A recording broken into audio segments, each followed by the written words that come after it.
back for another one.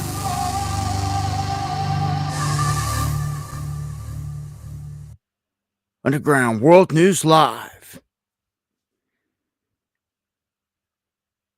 And let's get the mic check at the gate. Although, John Boy, I think you already threw the 5x5. Just want to make sure everything's sounding good, solid here.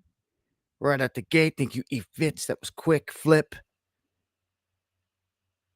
Deanne. Gunther. Thank you guys for being there all the time. Steve. Much love. Walk with God. Melody. Hey, I see you, Callie. Much love from North Miami. Man, it's going to be hot down there. But probably feeling good near the beach. Ava in the house. Good to see you. Minx. E-Phase. Mike Hoodie Ross. I want to thank everyone that shares the stream. Kev Bar. Fry Guy. MC Dirty. Tacos. Tooch. Sonny. All the crew out there. Much love, Cindy. All right. Well, if you're new to the channel, make sure to subscribe. I've been trying to tell everyone, even if you've been around for a long time, check the notifications on the subscribe button. Apparently, there's been some changes, or, there's always something going on out here. Just to make sure that you're getting alerts for all my stuff, make sure to check off that notification box. It got so bad in the past that I had to tell everybody, just come to my channel every day, check it in the afternoon, dropping something every day. And, you know what time I'm live, 9 p.m. Thankfully, a lot of people remember that, 9 p.m. Monday, Wednesday, Friday. Even if they don't get a notification, they know we're going live. They know the routine. And that keeps them in the loop, because a lot of people, if they forget or something like that and they don't get the notification, they're going to go about doing something else and they're going to forget. And they'll show up 2 years later like, oh man, I haven't seen you in years. Well, I wonder why that is. We didn't go nowhere. Been right here trucking. But that's a censorship game. I'm sure most of you guys are fully aware of it. So, much love, Carrie. Big D in the house. Weather is changing now. Getting warmer. I seen someone that responded to a video I dropped today saying that I guess they're in northern Ohio. And they were talking about a mild winter, saying that they didn't have a mild winter, that they were still using the heat. And, well, it's been different out there all over the place. I want to update here first before I dive into the weather and economics. An update here on the crash that took place in San Diego. We're now finding out that a famous drummer, Daniel Williams, 39, died in this crash. He was the drummer for a band called The Devil Wears Prada. And he and a few others died in this fiery crash. I seen other footage, and it's kind of ominous that he shared a clip here to his Instagram right before they crashed. Hey man, much love, Kevin. It's been a while. Hey, life is crazy. Praise Jesus. You got that right. The Most High, Yeshua. And I hope all is well, man. I appreciate that to the fullest. Thank you for the super chat and the support. But I thought that this was eerie. This image. Guys shared it like, hey, look at me. I'm the co-pilot now. It's just sad. Last post is here we go. And they flew all the way from where they took off to the destination. You can see right here, flight radar shows them coming in to San Diego. I mean, they were right there. They were right there. All too many times I've had to say that, though, in these crashes, whether they're just short of getting there or it's right after takeoff. It's very close to the airport. so to speak. Not that far. It's not like it was in the middle of the country, just fell out of the sky. No, time after time, it's a lot like this, very close to the airport or at the airport itself. We've seen crazy stuff here recently with them flipping over on the runways and everything else, man. We've seen a lot here lately. I'd be really, really hard pressed to fly, man. I keep thinking about it. Like if I had to go out west for any reason, you're looking at a week on the road driving. A few days out, few days back. That's just the driving. But if there's a will, there's a way. If you had to get there, or you just hop on a flight, right, and get there in a matter of hours and just risk it. I know some cats that just hop on a flight, they don't think twice. And you shouldn't have to stress things like that. I mean, flight and all that, that should be safe. All that should be safe. Just been dealing with a lot, but unfortunately, this Cessna 550, Cessna models, and these 550 models, they've been brought up a lot. This went down in a military neighborhood. And when it went down, I mean, look at this. It was like horrific. The jet fuel that was scattered all over the place, like lit multiple cars on fire. I'm going to play this clip. Play this. I want to take us back to San Diego, where a small plane crashed into a neighborhood, and it has created a scene of devastation. That plane crashed into several homes this morning, killing multiple people. CBS News Los Angeles is at the scene. Let's listen in to their coverage from just moments ago. Of course, this is when it was live. Words to describe what this scene looks like, but with the jet fuel going down. Look at that. And everything on fire all at once. It was pretty to. Look at this. Look at the flame was still racing up the street from jet fuel, loose jet fuel. Look at all these cars. Everything on fire all at once. It was pretty horrific to see. Yeah, horrific to say the least. I mean, flames consumed an entire block of homes and cars. I mean, and for all the cars in particular to be hit like that was just wild. I mean, not like it was going right down the middle of the street, like car after car after car, going up in flames. Pretty crazy. Comrade had a dream of 3 commercial airlines crashing. This was before the start of the year. Oh, well, it's like clockwork anymore, man. Thank you for the super chat. Much love. Yeah, just unfortunate, man. I hate to see that. Of course, it's a nightmare situation. I swear to you, I've always said that I'd rather just, I want to go with a parachute. I've flown a plane. Crazy enough, when I was really little, I hopped into the pilot seat similar to that guy in a really small Cessna. And we flew. And he told me what to do. I mean, when you got 2 sets of controls right there, it makes it a lot easier. We're trying to train someone and help and make sure everything goes okay. But there's not a whole lot to it, man. You gotta know your switches and what you're doing, obviously. But we came in to land, and they let me run all the controls, landing us. And it was crazy. Landed us, and it's a crazy experience being up so high. I think it felt even crazier, I guess, being in the backseat on the next flight. I think my mom was taking a turn to try to fly. And boy, that was even freakier. But it's awesome. I love flying. If I could be another creature out there on the planet, it'd probably be a bird, just to soar the skies. S-Bird, thank you for the coffee. Boomer, thank you for the coffee. Carrie Ray, thank you for the coffee. All you guys, I appreciate it to the fullest. That is the best way to support the channel. All right, gonna keep it pushing here. As always, lots to cover. I thought this was a wild one. Wanted to throw it in the lineup. Look at this. This massive, super massive tanker comes in and parks it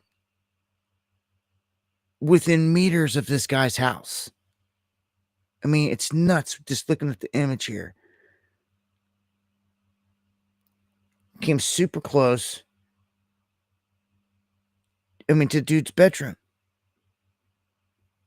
I mean, that's crazy to come that close. I mean, the tree's like touching it. Or close to it. That's pretty wild, man. There is a video clip here.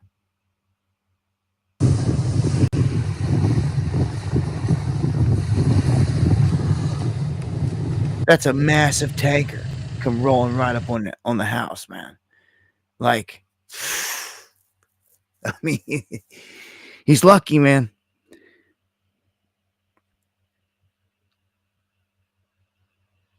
Yeah, that's a close one. Salutes. I got one here that's pretty crazy as well. But these back to back. This is apparently a hot air balloon coming down. It doesn't look too dramatic as it's coming down. Well, thankfully, because if it would have popped, you know, they're just dropping like a sack of potatoes. It looks like it came down in some trees here near the Mayan pyramids in Mexico. At least 12 people injured. Thankfully, no one killed, but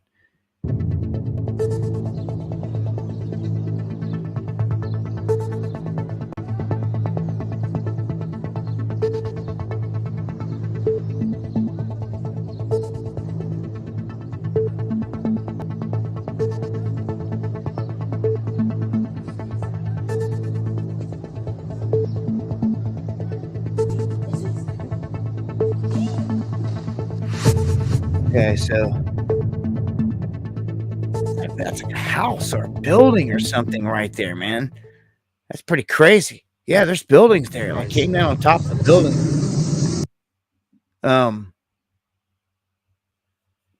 Pretty wild. I've seen unfortunately crazier ones than that where they're way higher and obviously the people did not live. So I'm glad that those people lived for sure. All right, check it out. Millions of Americans now being told to stock up on emergency supplies and to do so now because they're warning of an aggressive hurricane season that starts in just days. You know, after seeing what happened in North Carolina down Asheville, I think it shows that these hurricanes can come in. They can do anything. I mean, this one, for crying out loud, Helena, whatever it was, came in through the Gulf. It came in, struck Florida, which you didn't hear a whole lot about any damage really associated in Florida. A little bit, but nothing like Asheville, because it swung out past Jacksonville, went back out in the ocean, gathered some steam, and then like unnaturally went against the jet stream and went west and hooked back in and then into the Carolinas, up and into the mountains. And I'm telling you, the power that it gained was like unnatural. It was just from what we felt here and what I seen with my own eyes going through the area afterwards. I mean, I went through there a couple months ago, within the past couple months, and it was a whole line of trees on the right that were knocked down constantly. You could tell a huge force came in through there. And then, like in the mountains, if you don't live there, if you get a bunch of water that's dumped on the mountains, it's gonna stack up real quick at the bottom and cause some flash flooding. This is just the way that it is. And the hurricane came with crazy wind and rain. Like they crippled the place. They're still trying to dig out. And what a lot of people don't realize is the damage the mud did. Mud everywhere. Inside of like Chimney Rock and all those areas, like we're just covered in feet of mud on top of it. And there's people still missing, buried, and all that. You know, we've been hit with a lot of disasters, man. The tornadoes that just ripped through here recently. Here in my own state, again, from Somerset to London. Dozens killed. The weather is a weapon, man. And I assure you of that. It's never going to get any better when you have bad people in control. And as long as those bad people are in control, they're going to do evil things, non-righteous things. They got the power to do a lot of good if they wanted, but you never hear any stories on it because they don't do it. Yeah, well, that just means I expect the hurricane season to be pretty gnarly. What if they come in back to back to back? We don't know what they're going to throw at us. I got to say that is the scariest thing about Florida, right? Or any of those areas down there around the Gulf is this time of year. What's supposed to be the nicest time of year, best time of year, right? Like, there's not many places on the planet that get this. Obviously California, West Coast don't see this. So it is a bit unique how it comes off the equator in all the winds off of Africa, blowing through, colliding with cooler air, creating these storm systems, and then they whip up like this time and time again. Jim over at Climate Viewer is a website that you should check out in terms of the weather.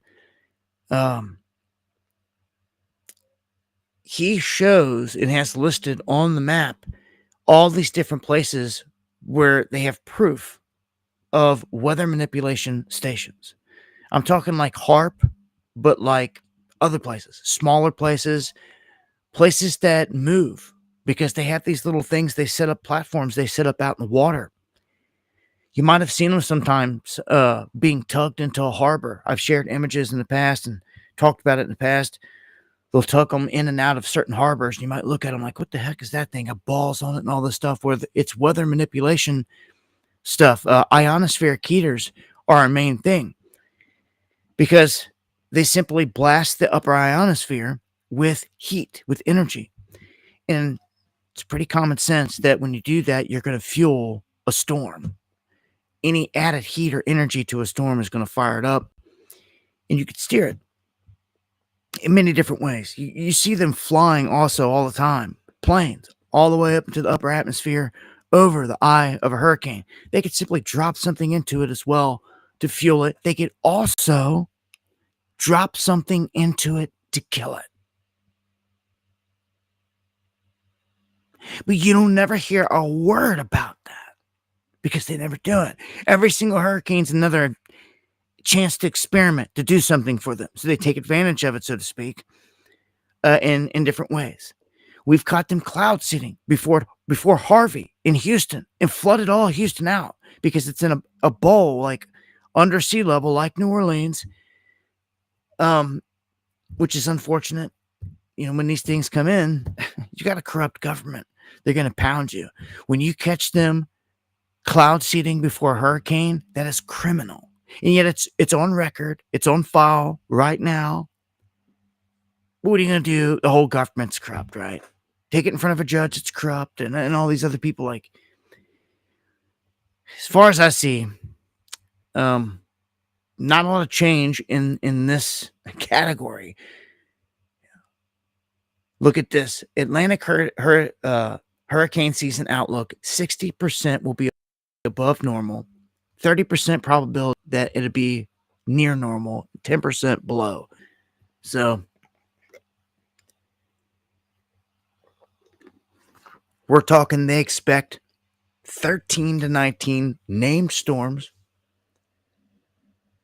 6 to 10 hurricanes, 3 to 5 major hurricanes. Roll the dice. Where are they going to hit? Just saying. This is what they're calling for. I will say last year they called for, an active season, but we didn't see,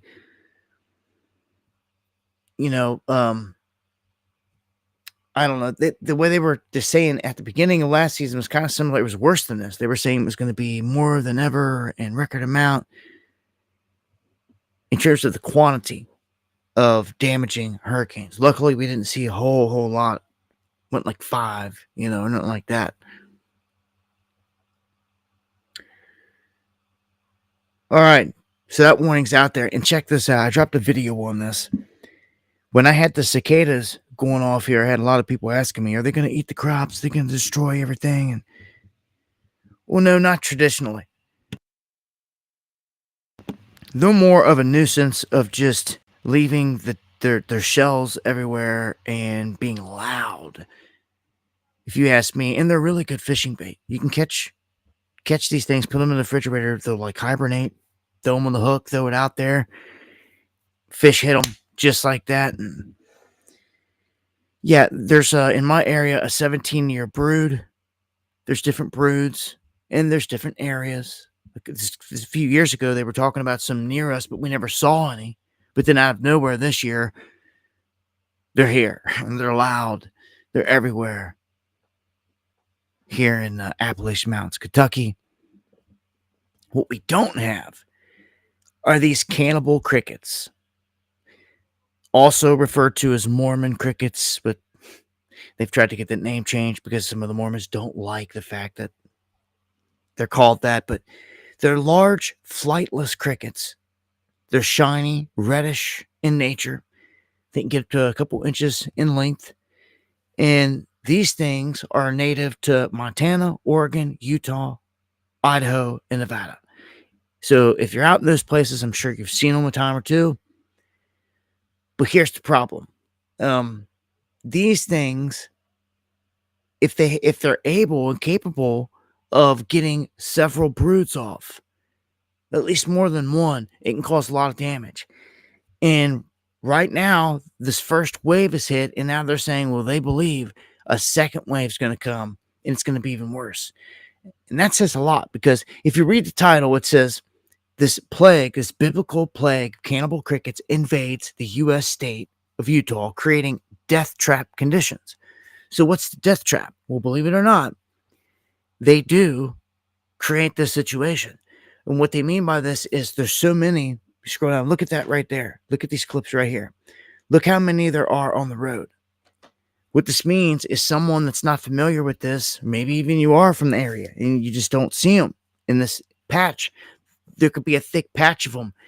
And when you hit them, it's like ice. Literally, is what they're saying. It's like ice, and it's sending people off the roads. There's more accidents associated with these creatures, these crickets, than any other in these regions like this. And yeah, thank you, Carol, for the coffee. I appreciate it to the fullest. If you guys experience this or have lived through this, yeah, eat the bugs, right? Daily. No, I don't think so. Not here. No.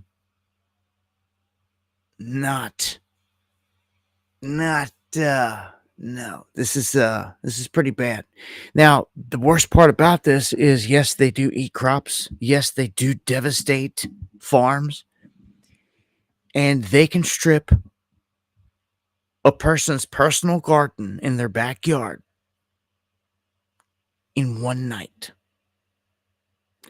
One night. So, one night. Yeah, if you hear these things coming through, it's like devastation. Crops getting wiped out. Luckily, we don't see these again in my neck of the woods, man. It's I don't know how you contend with it. I will say in some of those areas it's more arid and desert, like Nevada. I mean, I don't know about some of the other spots, but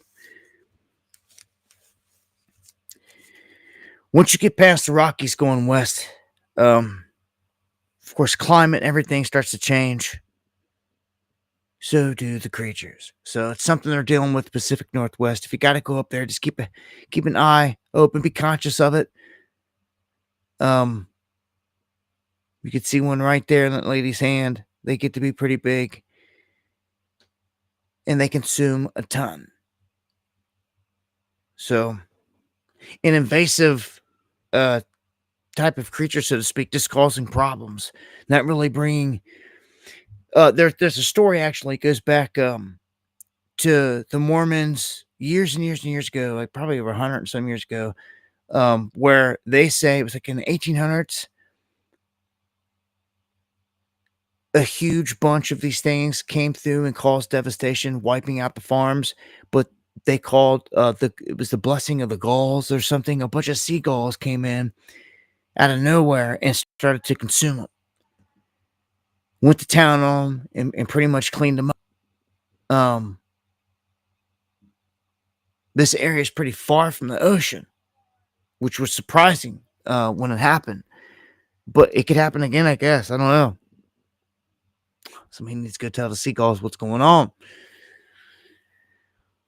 And here's one. We got the scientists now saying that America's wealthiest cities are sinking and that they could disappear in 25 years. And I know right at the gate, some of the stuff, it sounds like, the whole climate crap, yada, yada, this and that. But with some of these cities that are sinking, they're either sinking or the sea level's rising. Either way. And if both are happening, you're like double done. It's going to cause it to speed up. So if you go out there and you find these places that are on record to have certain measurements, they haven't been manipulated, and you can see the water's rising, or and things are eroding as well. That's one thing I noticed down in Florida with the hurricanes, just how bad those beaches get ate up and eroded. Any houses on them, like their back decks, even the houses just fall, they end up collapsing into the ocean after that because of the erosion. It's a real thing, especially with a big storm. But talking about 25 of the biggest cities, you're going to end up like this image right here, where you've got these houses right here, and you've just got waves like smacking them, like the ocean's coming in on it. Like there's no way in the world, the power of the ocean. You think you wouldn't catch me in none of those places. San Diego is at the top of the list, unfortunately. Same San Diego we were just talking about, California, is at the top of the list for places that they expect to be inundated with water. Basically, in due time, the ocean's going to come into that area. It's sinking, so to speak, sinking of the ground, subsidence in this area. They also name Los Angeles is one that's also sinking. San Francisco, Alameda. Things to think about. And that's just in Cali. They also found that major areas like New York and Boston face even higher rates of sea level rise. I mean, look at all that weight up there. All the time when I'm up there, I see images of it. And I got one here next to me of the old Twin Towers. And I see just the size of the city, basically like it's sitting on water out there because they had to build it up. Well, that stuff starts to go. You ain't never even know. It's going to happen probably at some point, but different events can cause different things to happen. Earthquakes, tsunami, bombs off of each coast, going to cause some problems. And see, it's all the way down the coastlines around the Gulf. And what's interesting is it looks like when it comes down to like Florida, once you get to Florida, Jacksonville, this area is rising. Okay. It says rise rate 3.2. But if you go down, like the east coast of Florida is not the part that's sinking. I guess they're saying this western part is the western side. Of course, there's sinkholes all over the place too. New Orleans, it's super low. Houston, all these places super low right there on the. We're lucky we don't have a huge fault that runs through there in the Gulf or anything like that to cause big earthquake. Although anything could happen, I guess. And this one is speaking about levitating manholes. People are freaking out because in some cities they're seeing the manholes floating, so to speak. This clip right here specifically is talking about New Orleans. And this is what's going on. I mean, if you guys don't know, if you're not from these areas, then people are not familiar with what's happening. But people are saying that they're watching, they're witnessing manhole covers like being moved constantly. And people at first think somebody's doing it on purpose, like something's happening. But what's really going on is what I just told you. They're like below sea level. And like the groundwater and all this other stuff, all the stuff in these tubes, they're packed full of fluids. And it's coming up through this, basically the sewers, the manholes, the water and everything else. And water easily lifts up the lid because they're not screwed down. And that's why they're being misplaced, because it was like a big mystery for some people. Now they're finding out that it's not really a mystery. It's because water is like right there coming up. There's so much groundwater. It's so saturated. I don't even know. I don't know how much longer some of these cities will last like this. It seems like not long. I'm talking like, next couple decades. This ain't good. They can't stop it in some of these places. I mean, for crying out loud, New Orleans is in a bowl, literally, under sea level. Like with the wall and everything that's built up around it. That's why, just like with Houston in ways, when the water, like when Katrina breached it with the hurricane and came in and flooded it, it was like a bowl and it filled with water quickly. And it was a super mega disaster. Unfortunately, I feel like something like that's coming. You never know where this is going to hit. For anyone down there near the coast, it's like you just never know where they're going to throw a hurricane. They can hit anywhere. That's the crappy part about it. So, yeah, they talk about these low-lying cities seeing this around the Gulf, New Orleans specifically.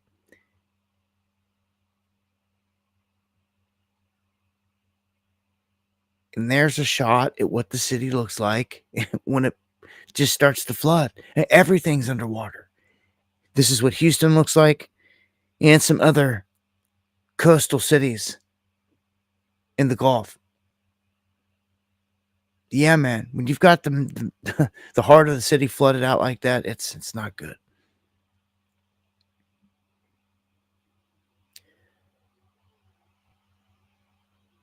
Okay. I'm going to point out here real quick the states that have the highest freeway fatalities, just so you know, because some of them stand out more than others. Wyoming is at the top, followed by New Mexico, then Missouri, then Arkansas, then Montana, Mississippi, Alaska, Louisiana, Tennessee, and Texas. R.I.P. to my cousin. She was killed on Tennessee highways late at night by an illegal that was drunk. It was driving the wrong way and killed her. R.I.P. cuz. So I know all too well. So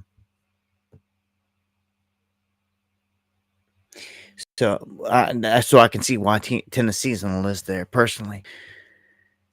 But in terms of, I got to throw this in there too. And if you live down in this region, I'm sure you've heard your local weather, but I've got to throw this in. If you missed this, I tweeted it out or posted it on X. It's a warning. The entire Ozark region, all the Ozarks, you're under threat like right now of getting like over 8 inches dumped on you of rain. Right now. Right now, I tweeted it out. It was one of the main weather places on X or whatever. I I quoted it and I put a warning out trying to tell people this is what's happening. Be ready. Some of those mountain areas cannot handle that 8 inches of water. Are you kidding me? The flooding, what it's going to do. I'm telling you, when it comes off those mountains and some of those valleys and everything, it's like a biblical deluge. It happens here where I'm at. It's crazy. Some of these back roads you take every day to go up and get out of these hollers, like when the flood comes, you would have been like 10 feet underwater just on where the road's at. It's just nuts. It's crazy. It's hard to fathom too after these floods when they hit. If the water got that high, but it got that high when there's debris and everything up in the trees that high. That's how you know. It gets crazy. It gets like biblical is like the only thing I know to say because it gets so bad. Like it washes everything away. Sweeps everything off the foundation. Everything you can think of. It's been pretty bad, and it keeps happening. Yeah, and there's mudslides everywhere. Then there's once all of it, recedes and goes down. You try to make it to town. You got to dodge, get around all the mud, all the slips. That's just what happens in the mountains, and it's been getting worse. Again, people thought they could live in places like Asheville and be protected. And I just find it really odd when I was going through there too, that right next to where a lot of the damage took place in Asheville, it's called Hurricane Mountain. It just, like, what are the odds? It's a name that was given to it a long time ago. So it made me think, like, did some kind of system come? Like, why did they name it that then? Like a long time ago, is this history repeating itself and we just don't realize it or something? Like, it's made me really question that.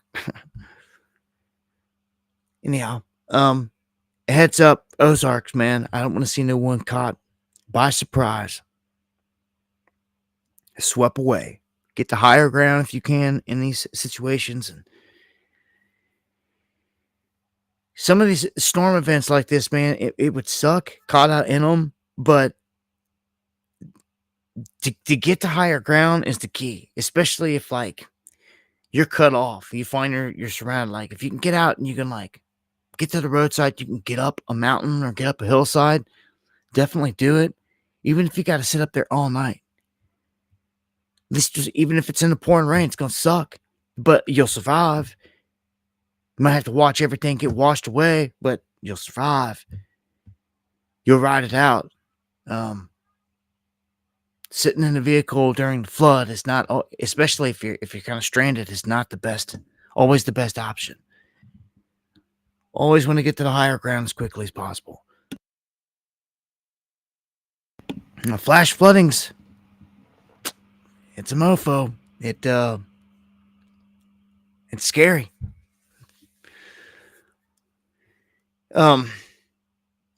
Oil prices coming down. I would like to say that you're not going to pay a lot this summer, but we don't know. You just never know what kind of wrench they're going to throw into everything. But they're saying the oil war, if you didn't know there's kind of one going on, it's double-edged sword. If you've got prices coming down and all this other stuff, well, is it going to stick? Well, the other side of it is that some of our main rigs and our crew, the crews, are like getting shut down. And they say it's going to get much worse. So these guys getting put out of jobs and all this. And I don't know. It's always a bunch of garbage out here with this, man. Nothing's ran right. It's always theatrics. Of course, right now, everything's in a big tariff war, tariff threats, Trump using it against everyone, everywhere. And it's just got everything kind of a mess out there. Although he did just go over to Saudi Arabia, I told you they were talking about Bretton Woods 2.0, which is basically making the petrodollar 2.0. I don't know if the world's going to keep on that track. Like at some point, we're going to break away from all this oil-based stuff that we do. Like technology is going to change. Like where you don't need oil to run all this stuff, especially when they put out anti-gravitics and things like that. These propulsion systems that come in these floating craft. When all this stuff gets rolled out and they're running off of like liquid mercury instead, and crazy stuff like that, like it's going to be a game changer. We're a ways from that though, it seems, and they're not ready to roll that out yet. So it could be another decade, unfortunately. I feel all that high grade technology is going to be saved for the full blown global beast system. If you want to take part in it, you're going to have to join it. And you can count me out. So, yeah, pretty much sucks because I never get to participate in the Jetsons type of stuff floating around and the cool stuff and all that, because that'll be a world that by then I feel they're not going to let you be in. They kind of let the cat out of the bag at the World Economic Forum. They told you where they were taking this. You know, the whole, we make fun of, you know, eats the bugs and all this other stuff. But it was like, they were making comments where like, you won't have anything and you'll like it.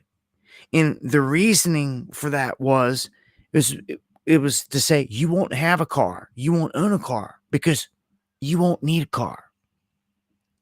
Certain cities, like you try to go drive in, park, find a place to park, but downtown NYC, like get out of here. Like certain cities are already like designed this way where like it does you no good to have a vehicle yourself to drive because there's nowhere to park it.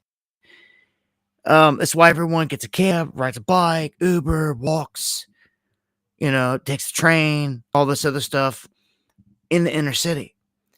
And that's how they want to make all these smart cities, so to speak. They want to make it to where all the travel is going to be like, even if it's a flying taxi, new cool thing.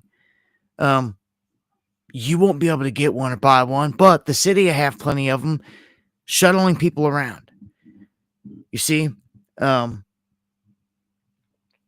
trying to think of the name of that movie. There's an old movie, man, where it depicted all this stuff. Chick had the red hair. Bruce Willis in it, I think. And they had all the floating cars and all this stuff.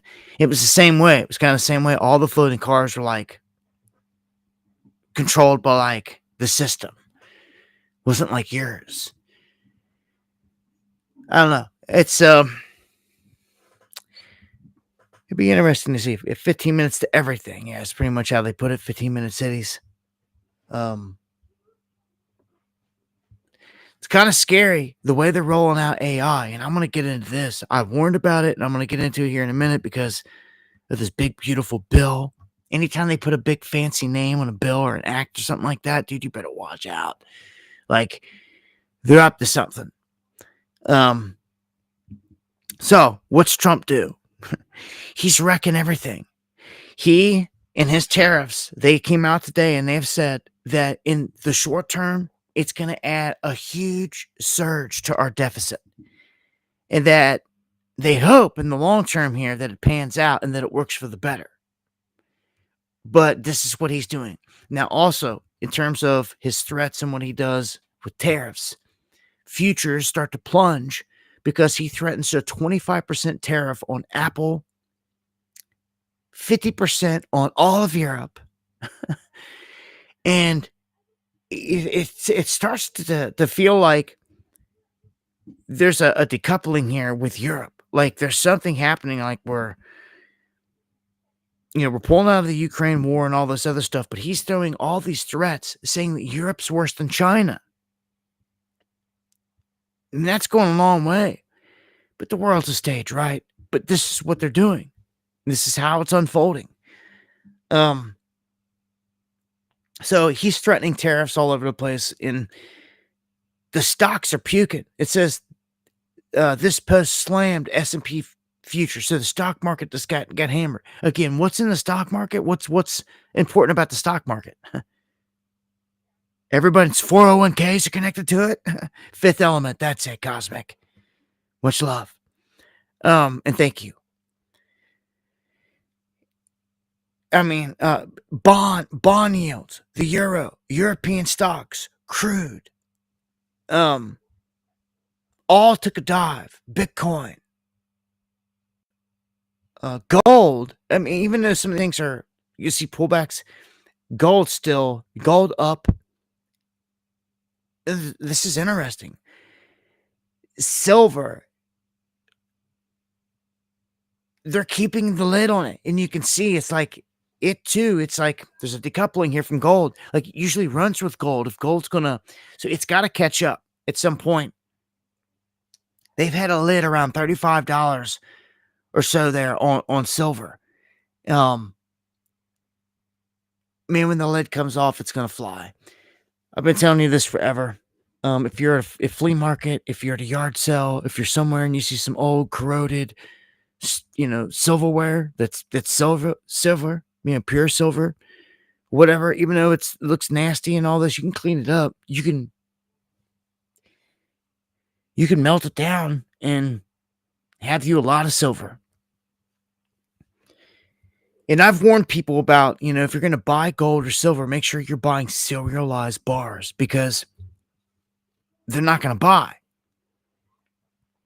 If you try to go to a pawn shop with gold melted down, oftentimes they're not going to buy it because the government tells them not to. Because it could be something stolen and melted down, is how they see it. Now, they told me that last time that I was there. And as I was walking out, I asked him if they bought shot. And he's like, oh, I don't think so. And I looked over and I seen some shot. And I was like, well, you got some shot right there. And he's like, oh, yeah, well, it was silver shot, not gold. And then there was a huge bullet that looked like somebody had cast it, like melted down and cast it into the shape of a bullet. It was all silver. He's like, oh, yeah, you want to buy that? I was like, I thought you didn't buy melted down stuff. And he just stopped and looked at me and looked around. I was like, so you do, I'm thinking to myself, like, you do. Like some of these dudes will meet you in a back lot. If some won't. But look, it's just selling gold and silver. If you're gonna go down this route, I would say buy serialized from Pamp Sweets. If you're looking to sell back down the road, and it's gonna be worth more, gold is just, it's an ancient thing. It's been around forever that obviously the central banks are still stacking hordes of. Right now, if you look at every single central bank around the world, they are stacking gold more than anything. Why? What's so important about gold? I mean, it is what it is. That is what it is. On to the next one here. I'm gonna one of these I think have it's got some bullet points I wanted to hit. I don't see it on either one of these. Oh yeah, Japan is tanking. Yeah, I know nobody cares. Oh, it's Japan. Screw them, right? It's their problem. Let them deal with it. Well, when it comes to the global banking in the system, it feels like they're about to reset this whole thing. Because when they all fall down at the same time, they'll implement a global plan to fix it, to come save the day. Come on. We already know this. We know that this has been the plan. So, Japan and Greece. They're saying that Japan is actually worse off than Greece at this point, which says a lot. When you get these places imploding, really, the United States, man, it's the big domino. When it falls, the rest of these places will just go down. And I've said it even with China. The Chinese and American economies, they're tied in together. They rely on one another. You've seen it here recently throughout this whole trade war. It's affected everything on both sides. So to try to pull them apart, it's going to be bad for everyone. So really, a huge war between China and the United States will do that, and I almost feel like it's inevitable. It's the plan because they want to break this whole thing up. They want to bring it down. So then, like a phoenix rising from the ashes, they can install this new system. And Trump said he's here to oversee it. It's going to happen on his watch. So some of these things are in the wide open. They're not hiding it. Okay. I'm going to make this statement. There's probably going to be at this point a lot of opportunity in the nuclear sector. However, you want to take that from here, because Trump just signed an executive order to revamp the Nuclear Regulatory Commission and to cut reliance on foreign technology and to strengthen U.S. nuclear industries. So, kind of the same thing he did with AI and crypto. They want to be the juggernaut in these fields. So, China just made some advancements and said that they're going to be relying heavy on nuclear energy from here on out.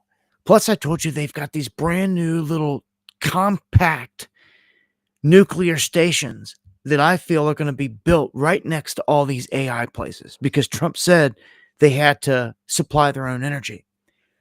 And it looks like that's what they're going to be used for. So now he signs an executive order. Sir, this next executive order is intended to reform the Nuclear Regulatory Commission. You heard a few of the people here speak about the complex regulatory processes that have really held the nuclear industry back. Before 1978, there were 133 reactors built in the United States. Since 1978, only 2 new commercial reactors have come online.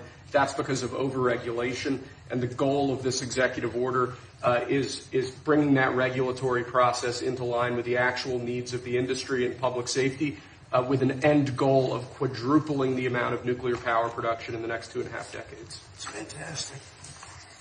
It's exciting, right?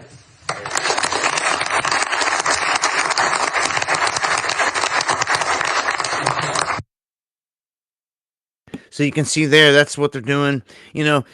I wish I was reporting on that. Here we go.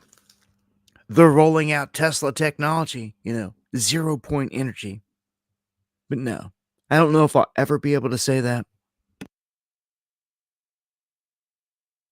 Which sucks, because that's what we need. I feel the Earth was set up in ancient times, from what I've seen and learned, on a natural energy grid system that pulled off of the inertia and the natural energy of the Earth and right out of the ether, just as Tesla showed you. And these pyramids were points of, like, power stations, pretty much, that power generation stations all around the globe that did this. This is why you see, all the features of that in them.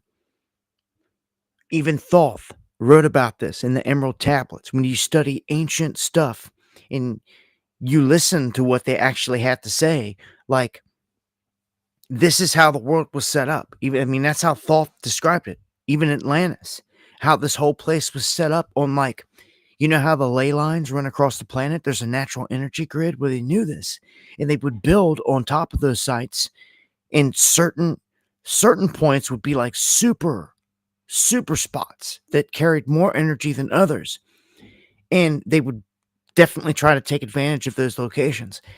And the planet basically operated in a harmonic flow for a while until someone came and offset it. As Thoth described, there was war in the heavens surrounding Mars and all the stuff. They came, male dominant entities, warring entities, as he described it, came here and offset everything. Everything went into destruction shortly after that. That's when Atlantis sank. And, all that technology was lost. This is why you can find, there's a pattern with these sites around the globe. And I believe after the most recent information, if you missed it, they released that the structures that go down super deep underneath the pyramids, like coils, they're like rods with coils that go all the way down to these huge blocks. I'm talking way, way down underneath these pyramids in Egypt.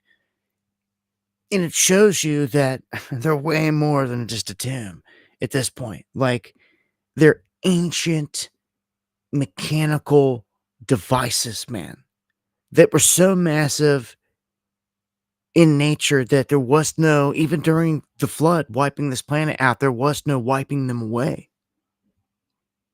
You know, so to speak, they're still standing there. So, you know, I wish, you know, if there was something that I could do, is explore this planet with all of you. I mean, that's what I really wish I could do. You know, shoot down and see all these places, but like all of the places are like in war-torn zones. You could argue maybe Egypt and the Great Pyramids are in like some of the least war-torn. You could go there and kind of peacefully visit, get it all in, and make it out of there with your life. But you can't say the same for the Mayan pyramids just going down in Mexico, which is right next door, and it's a shame. Because if I wanted to go down there, go live, show you some incredible stuff, not only do you have to dodge the cartels and you know, take your own security, do all this crazy stuff, but then the government itself will try to come after you. There was a YouTuber that was just down there doing documentaries on exactly that, exactly what I was telling, and they found some pretty amazing stuff. Just because no one goes looking, and they go looking, and like, oh my gosh, they found some stuff. Then the government started to come after them after stuff that they're posting on YouTube, and all the stuff. And really, they just don't want the information out there, the knowledge out there.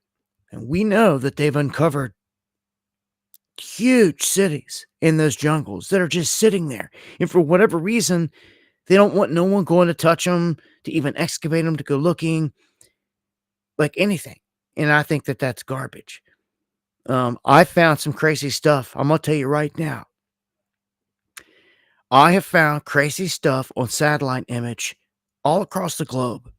But I found it in the United States, and I found it in Mexico. I found it all over on the ocean floor. But the only one I could really get to and go to was in the United States. So I did. I went. And what I found was in the Four Corners region of this country. It was an ancient civilization. And the stuff that I found, mind-blowing. So ancient, it should be like, and these places are called national parks, like, you know, like Zion and all that. You wonder why there's so many parks in Utah and all that stuff out there, is because so much ancient stuff. What we discovered were perfect squares, rectangles, octagons, all down by the river. But there was nothing there. So old that you could literally only see the footprint worn down. Then, man, we found, I'm not going for hours. I found so much stuff. I found something facing a huge triangle that had a huge eye shape, white eye shape facing toward where the sun comes up. Obviously, someone constructed it with intelligence and all this other stuff out in the middle of freaking nowhere. And we had to get out of there before the sun came up, or we would have died out, 120 degrees out in the middle of the desert. We got out there before the sun even came up. We did all of our hiking under moonlight. I had to plan all this stuff out. We found it. And what I'm telling you is there's ancient stuff all over the place. Of course, I come back, I put a video out on it, gets like 2,000 fucking views. Sorry for the cussing, but it pissed me off. Because it's like it's hidden. They hide stuff. They try to do the same thing when we went to Area 51. Just bury it. Don't want no one to know. And we actually watch. I've got on film on my channel broad daylight footage. I don't know anyone else in the world that has this. I have 2 instances of the brand new hangar that we climbed to the top of Tikapoo Peak, and we filmed it in broad daylight. You can see inside of Area 51. Oh, yes, you can. And we zoomed in from 26 miles away, and we filmed 2 objects appear and disappear on the tarmac right in front of your eyes. Right in front of your eyes. It's right there on my channel. It should have millions of views because there's nothing like it. But no, I'm so censored. They hate me. It's buried. Literally, there's no other footage out there like it. None. We did first on that trip. We were the first to live stream up there because History Channel, Discovery Channel, all the places that did stuff on They all did documentaries and stuff. None of them were going live. We pulled off the first live up there. Oh, yes, we did. I also got the first drone flight up in the air. Even though I didn't go over the base, I took it up high enough, straight up off the peak where you could see the bases. You could see the buildings. So technically, I had the first drone footage of the base. No, yes, I did. And it's all sitting right there on this channel and buried because I'm censored that bad. Every day people show up like, oh, man, I haven't seen you in years. And I'm like, I'm here every day. You know, that's why I tell you guys, make sure you're subscribed. You've got the notifications checked. Seriously, check that. Make sure, open it up and check it. If it's been some years, take the time to do it. You might be surprised. And they may have changed the setup. You may open it up and see you have nothing checked. Go in there, check notifications. Hopefully as people start to get them. It's all I've been hearing about lately. Yeah. I can also back that up and verify on the analytics when I look, because I can tell when it shows you. It says people browsing, people that showed up through notification, and it's dropped the notifications, the percentage. So that's all of them that they're not doing it. So you gotta, I'm just trying to keep you in a loop. You gotta stay ahead of them here. If not, they'll silence everything. That's why I thank all of you that share the stream all the time. You get it out there to places I can't reach.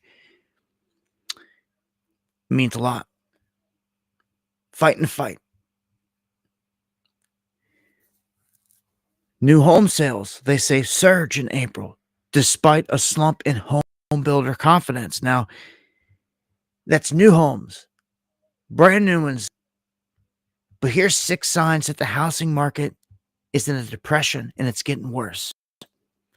Number 1, sales of previously owned homes in the U.S. just fell again. So these are previously pre-owned homes, not brand spanking new ones. Again, in fact, we just witnessed the slowest April that we had since the 08-09 whole debacle. Number 2, sales of previously owned homes are falling even though active listings and new listings are both rising. Most potential young homes have been completely forced out of the market. Shockingly, the average age of a home buyer in the United States, my God, it has surged to an all-time record high of 56 years old.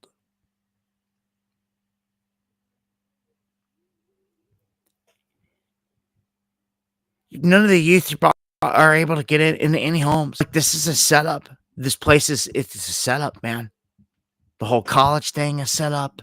Everything's a scam. It's a setup. And so the whole youth now is suffering, not being able to do what, like, maybe some of you were able to do.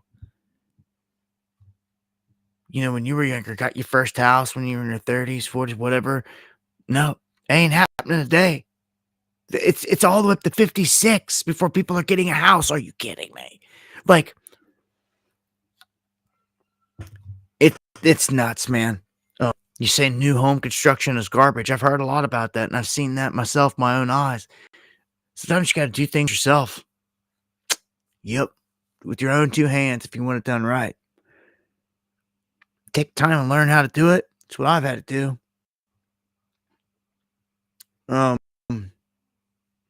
The median age of first-time home buyers is spiking as well. So, Zillow reporting that values have fallen in 27 states so far this year. They're asking the question, is this the beginning of a crash? Meanwhile, as employers continue to conduct mass layoffs all over the nation, this is only going to increase pressure on the housing market. For example, Walmart just announced it's going to be laying off about 1,500 very well-paid corporate employees. So, I mean, the downturn continues. You sit over here with your pom-poms and fake it like we're winning all day. We've got all these issues going on.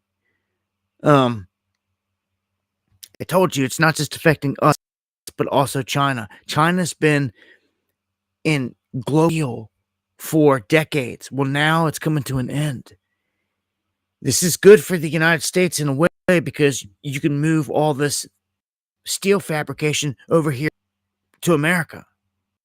You got steel plants and stuff here that can stay open and be the American made producer. It gives guys jobs, several guys I know out there that work in these steel plants that some have been shut down in recent years and all that.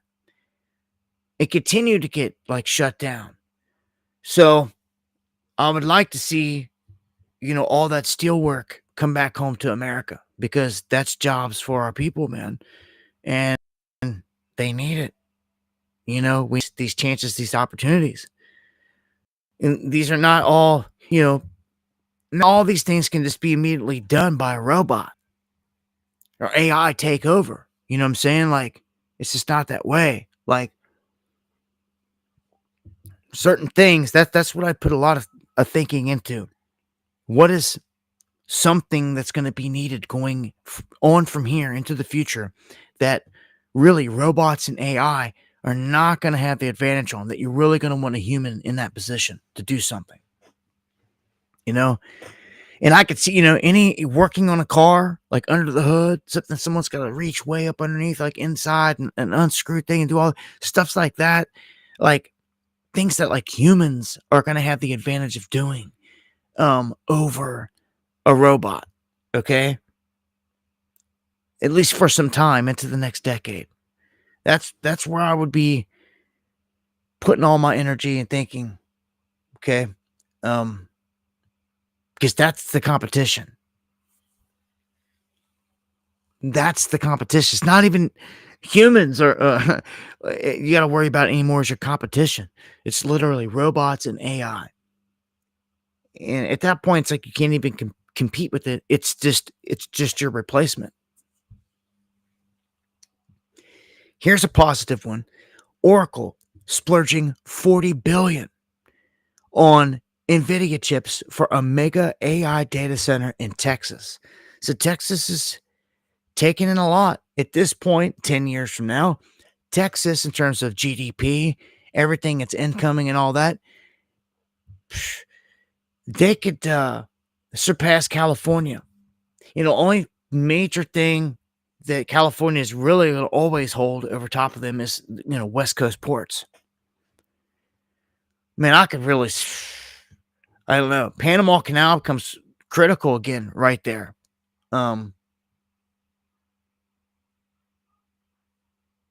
Anything that has to get here or get to the other coast or something. The fake Messiah stuff is crazy. Yeah, and it's all never ending. We're going to dive into a bunch of this stuff. Keep it pushing here.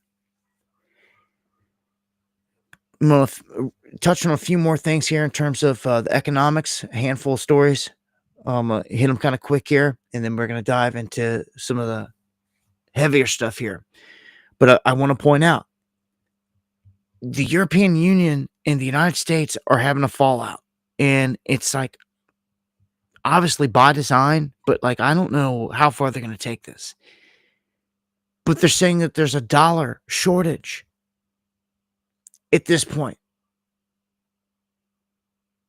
And that means they can't use it if there's a dollar shortage and they don't have enough dollars, that they can't use the dollar for what the United States wants. So this one, the death of the dollar, it's inevitable. It seems like the only thing that could save the dollar at this point is backing it by gold. And it doesn't seem that they're gonna do that here at the moment. The only one other option that they can do is transfer this whole thing over into a digital realm, which is the reset. This is what I've been warning you about this whole time. And when they do so, they're going to peg everything to stable coins. What's a stable coin? Some people are saying. Well, man, you need not sleep on this. Just because you don't want to be involved in something like or this and that, like you should educate yourself at least to what's going on in this aspect because everything's going here. This is where it's all gone, and you can either be left behind or you can get hit with where they're taking it, whether it's for good or for bad. And again, when it comes with all this, it's about the people in control. It's like a gun. The gun's not bad, but it's the people that use it, that utilize it, along with any other technology. And it's never going to change if people don't rise up and oust those evil people. Nothing good is ever going to come of anything. No technology is going to come along and bring about good things because they won't let it.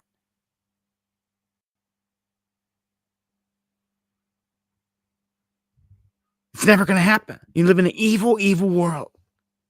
Okay? And that's for sure. Well, and they run the game. So they're going to take this into a digital realm. We know this, and they need a big event to make it happen. Okay?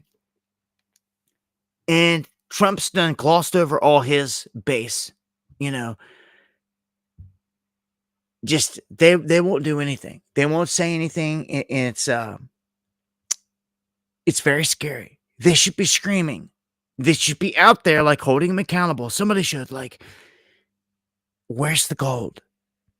Where's the gold in Fort Knox? You and Elon said you were going to go there with cameras. Look, Elon's done bounced. Elon's done bounced, man.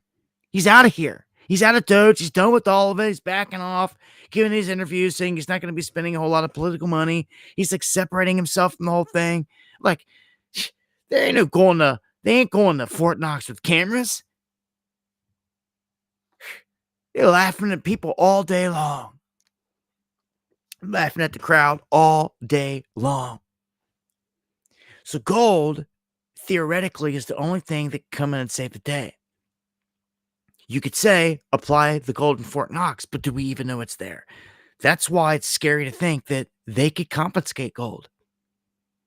And I'm telling you, when you've got a dumbed down base right now, how they're looking at it, if they think if they can get away with it, like, I think they love, Trump's like, I think they love me enough that like at least 50% of them would cough up all the gold. No problem.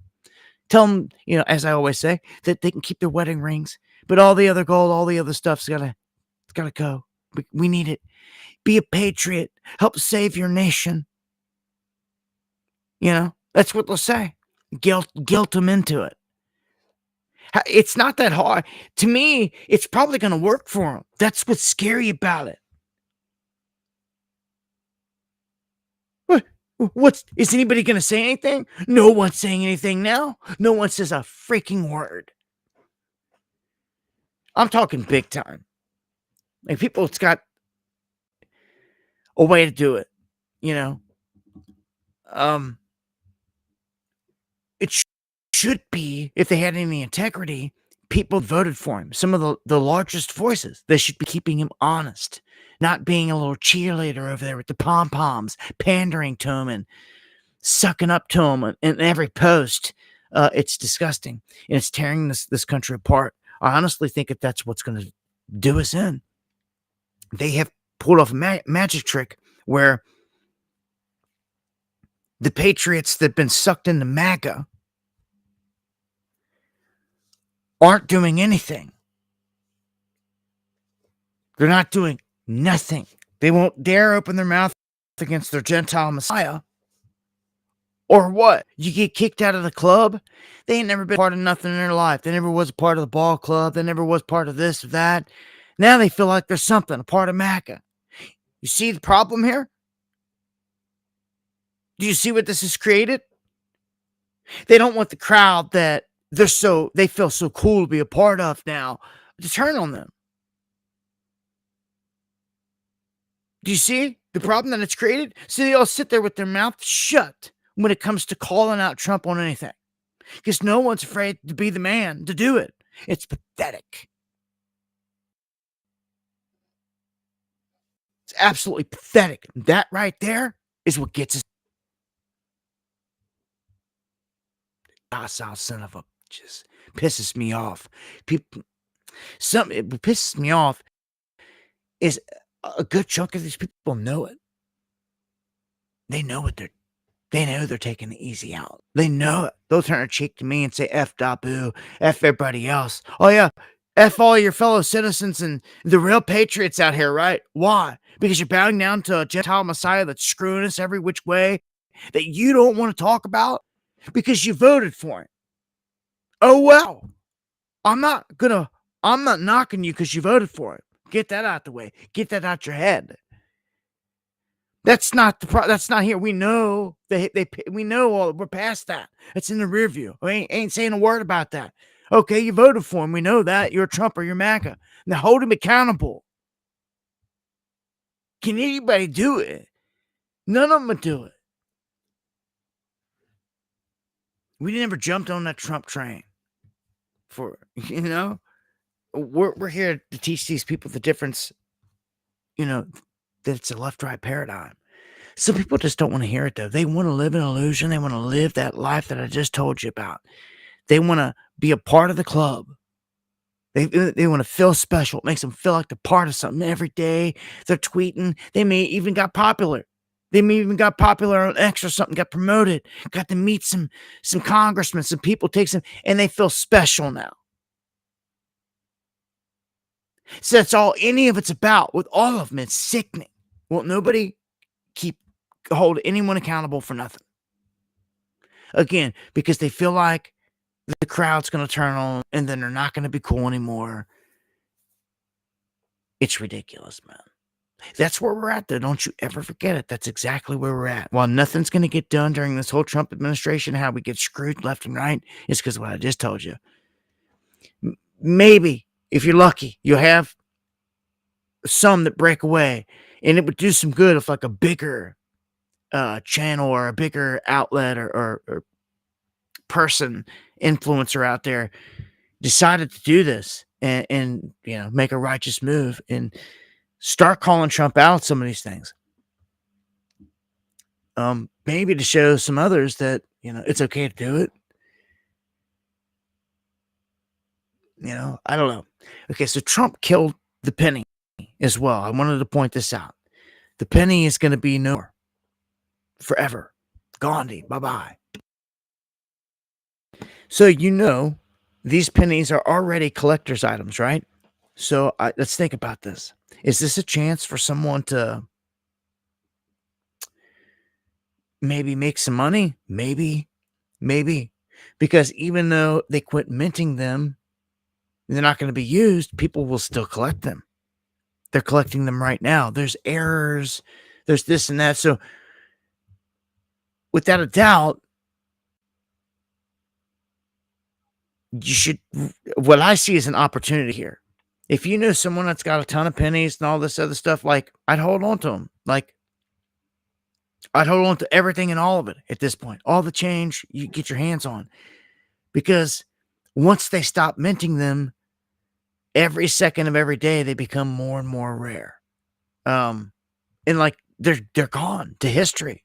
The moment the United States quit making the penny, and it's happening right now. The mint is going on ahead with this, meaning that the last year that they'll ever be printed is coming up. It's about to be. It says right here, the United States Mint has placed its final order for penny blanks and will cease production of the coin once this last batch is completed. This is it. This is the year. It's over. It currently costs approximately $3.70 to make a single penny. I mean, $3. I mean, 3.7 cents to make a single penny. $3 to make a penny. That'd be crazy, wouldn't it? So it's like triple, going on quadruple, of what it costs just to make what it's worth. So, I mean, that's kind of crazy. They say that stopping the production means that they're going to see an immediate annual savings of $56 million every year. So in 2024, nickels cost 14 cents each to produce. It's not this year. This was from last year. Wow. So there you go again. Nickel is next on the chopping block. Okay, pennies, nickels, dude, it's happening right now. By 2030, all this will be gone, phased out. They'll all they gotta do is come out and say, "Oh, no one's using the stuff no more. We're collecting. Everybody's come on, drop it off at your local bank or wherever. Any of this old stuff, and they'll give you a voucher for it. Whatever it is, they're gonna gobble it up. I'm telling you now, coin collection is about to go insane. As time goes by, I would think. I would think. And they make less nickels than they do of pennies. The thing with pennies and some of these things is that obviously the older the better at this point, because you're talking about getting into pure copper. The older coins, the older pennies are pure copper in them. And then you've got pure silver in the other coinage, the older coinage. These days, it's all junk metal, which still is costing them. Just imagine if it was still silver. It would be way, way, way, way. There's a reason why they took all the silver out. That's how bad our money supply has been ripped off. That once upon a time, it was all really based on gold and silver. And then it's got dwindled down so bad that there's like not even any copper in the pennies. There's not even any silver in the coinage. They've stripped it. They've stripped it down that bad. Where it's just junk metal. So now they're done producing the junk metal. I'm just going to tell you, man, at this point, I believe in this sector, there's value. Especially in the older ones, as I said. But once those are gone, it's just going to leave dimes and quarters, major circulation. They're basically, all right, so you've got quarters, dimes, nickels, and pennies. Yeah, I know there's half dollars, but I'm talking like in everyday circulation. If you're to get a handful of change at the store and something they're opening up the cashier drawer, that's what they're holding. Pennies, nickels, dimes, quarters. Right? Right. 2 of them are getting taken down right now. Half of the supply is getting taken down. What there's the most of, pennies. And then it would be nickels. That's what would be the most of, which is going to leave the small supply left of dimes and quarters, which I'm not sure of the content of what they're made from. Again, I know it's junk metal, but wow. There are roughly 114 billion pennies in circulation, valued at $1.1 billion. The pennies will remain legal tender after this production, they say, but all they got to do is introduce a bill. All they got to do is put a bill in, pass it through, and it's over. As far as I can tell, it's all they ever have to do. I'm going to get ready to tear into the big, beautiful bill here, but I want to play a little bit,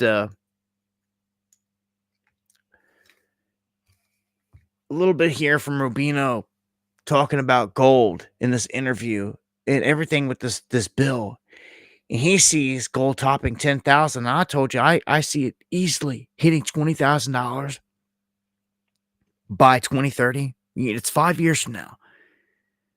And the main catalyst is the event. This event I'm telling you about. And it's going to happen on Trump's watch. So this is going to kick everything in high gear. I also believe not only is gold going to explode, you're going to see Bitcoin go bananas. You're going to see both. Again, thank you, Boomer, for the coffee. Only, at this point that I see slowing this down, it's not much. I think it's just something that's slowly accelerating, and it's getting faster. And Trump's only got so much time on the clock here on this presidency. It's got to happen at some time.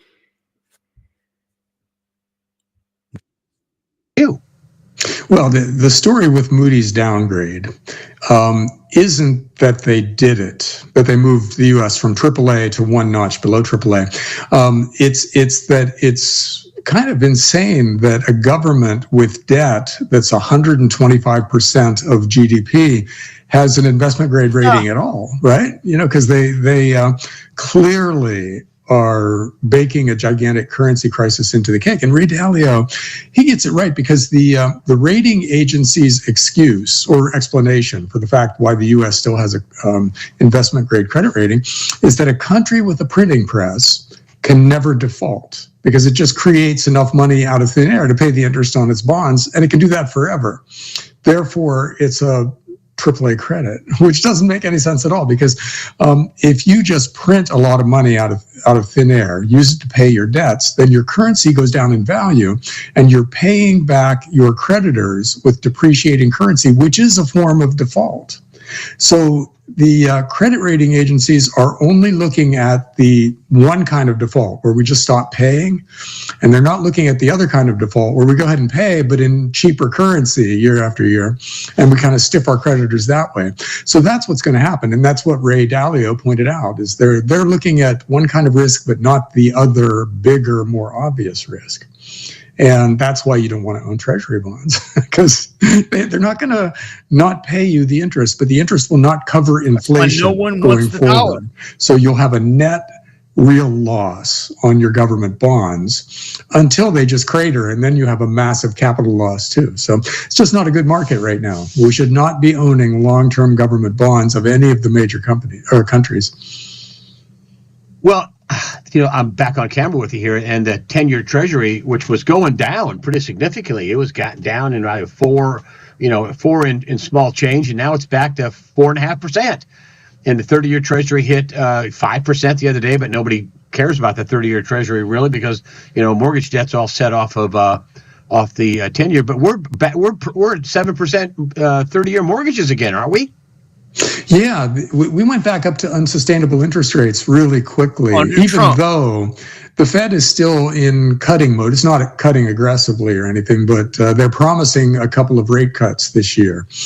And for interest rates to go up while the Fed is, in theory, easing, means we're risking losing control of the financial markets. In other words, if the Fed can't actually control interest rates, we are monumentally screwed as a financial system. And that's kind of what we're headed for now. And the U.S., it's happening in the U.S. Our interest rates are going back up. But if you want to see an extreme case, look at Japan. Because they have not just 30-year bonds, they have 40-year and 50-year bonds. Those things are cratering, which is to say the interest rates on those bonds are spiking. And that's what happens when a country just borrows way too much money and people lose faith in its paper. So, the long-term Japanese bonds used to be zero. Their yield used to be zero, and now it's 3% and change, which doesn't sound too much compared to the U.S. But the change from back when it was zero to today is huge. And so Japan, the U.S., Europe, the U.K., China, all of these big countries making basically the same mistakes, and they're all headed in the same direction. So what we're seeing right now is sort of the early stage of a currency death spiral, where interest rates start to go up and the government can't control that, and then the interest on the government's debt goes parabolic, and they have to borrow that interest, which means their next year's deficit is even higher, and so on, until things just break down. And we are at we're in the third inning of that process. And the last couple of innings of this game are just going to be hair-raising, because they're going to be currency crises, which we have never seen in our lifetimes. It'll be like nothing we've ever seen in our lifetimes, but it'll be very similar to things that have happened in other countries prior to us coming along. Countries inflate away their currencies and have a currency collapse all the time, but just not lately. So we're heading into that. And just not as the world reserve currency status, which is what the dollar is. This is where we're heading. These guys are saying this stuff left and right. I just wanted to make it clear to you that this can't go on forever. You can't kick the can down a road that comes to an end into a brick wall. Eventually, you're going to get to that brick wall. You're going to try to kick the can. It's going to come back, and that can's going to hit you. And it's done. There's no more kicking the can at that point. There's a reckoning. They know this. This whole thing is by design. Again, we've seen it coming. It's pretty obvious. They need this event. They need this catastrophe, which may have to all of us massively, way more than what we're talking about here. The problem with this is I've seen it for so long and been warning about it for so long that, like, you either have been trying to prepare for it or not. But, like, it's just going to happen one day. It's just one of them. We're due for waking up one morning and hearing in the news cycle, something huge about the banks. You mark my words. It's inevitable, and you know it. It's just going to happen. Put money on it. Well, I feel like it's coming. Like not years, like next year on Trump's watch. I feel like it's going to happen like this year. It's just my feeling. Much love, Tooge. That will accelerate gold, silver, all this stuff. I think small banks are going to collapse in the midst of this. Be aware of that. They're not going to be able to handle when all this stuff comes trickling down. All the smaller banks they're going to feel the wrath first, and of course that's by design. They're going to want this. Consolidate all the power into the bigger banks, which is what they always do. It's how I would really see it affects people differently out there. Smaller banks hit at different times all across the country in small towns, and these people are not going to be able to get their money out. And they're going to be told different stuff like, oh, just the system's down, give us a day or two. They could be told different things. And this is going to end up spiraling out, where I believe this event is basically to hold the banks hostage and to kill all the smaller banks, especially any that don't want to go along with this whole transfer to digital. They need the banks in this process to do that. They need everyone to utilize the bank, and basically just you're switching over to a new app is all you're going to be doing. It's all that is about to happen, because all the bank has got to do is just one click of a mouse, stick all your money, transfer from one account to another wallet, digital wallet or digital account under a different setup. That's all they do, and it's done. You can then access your money off this new app pegged to the freaking US dollar, a stable coin. And they're going to probably send you, we're waiting to see what they're going to use here. If it's USDC, because that's what they've kind of been leaning toward as a stable coin. It looks like USDC is their pick, the government. So that's just one I won't even touch or spend. I'll use any other stable coin outside of the one that I know they've picked. Although they can do this with all of them. With anything pegged to $1. See, the idea is this, when it comes to this whole thing, is that as long as it's pegged to the dollar, the stable coin can do whatever. Okay? Because it's pegged to the dollar. This rebuffs the dollar. You're not backing it with gold, but you are pegging it to all the transactions made from here on out in the digital realm, you see, with these stable coins. I will say this. Now that you're doing this, let's stop and think about this. They just pushed this big stablecoin bill. And again, the whole reason for it is so that China doesn't come through and say that, hey, we're pegging this to the yuan or the renminbi. Or Russia comes along and says that we're pegging it to the ruble. You see, like, the United States has got to be at the forefront, basically, is what they're trying to do here with this. They don't want all these stable coins like USDT Tether and all that out there pegged to the ruble.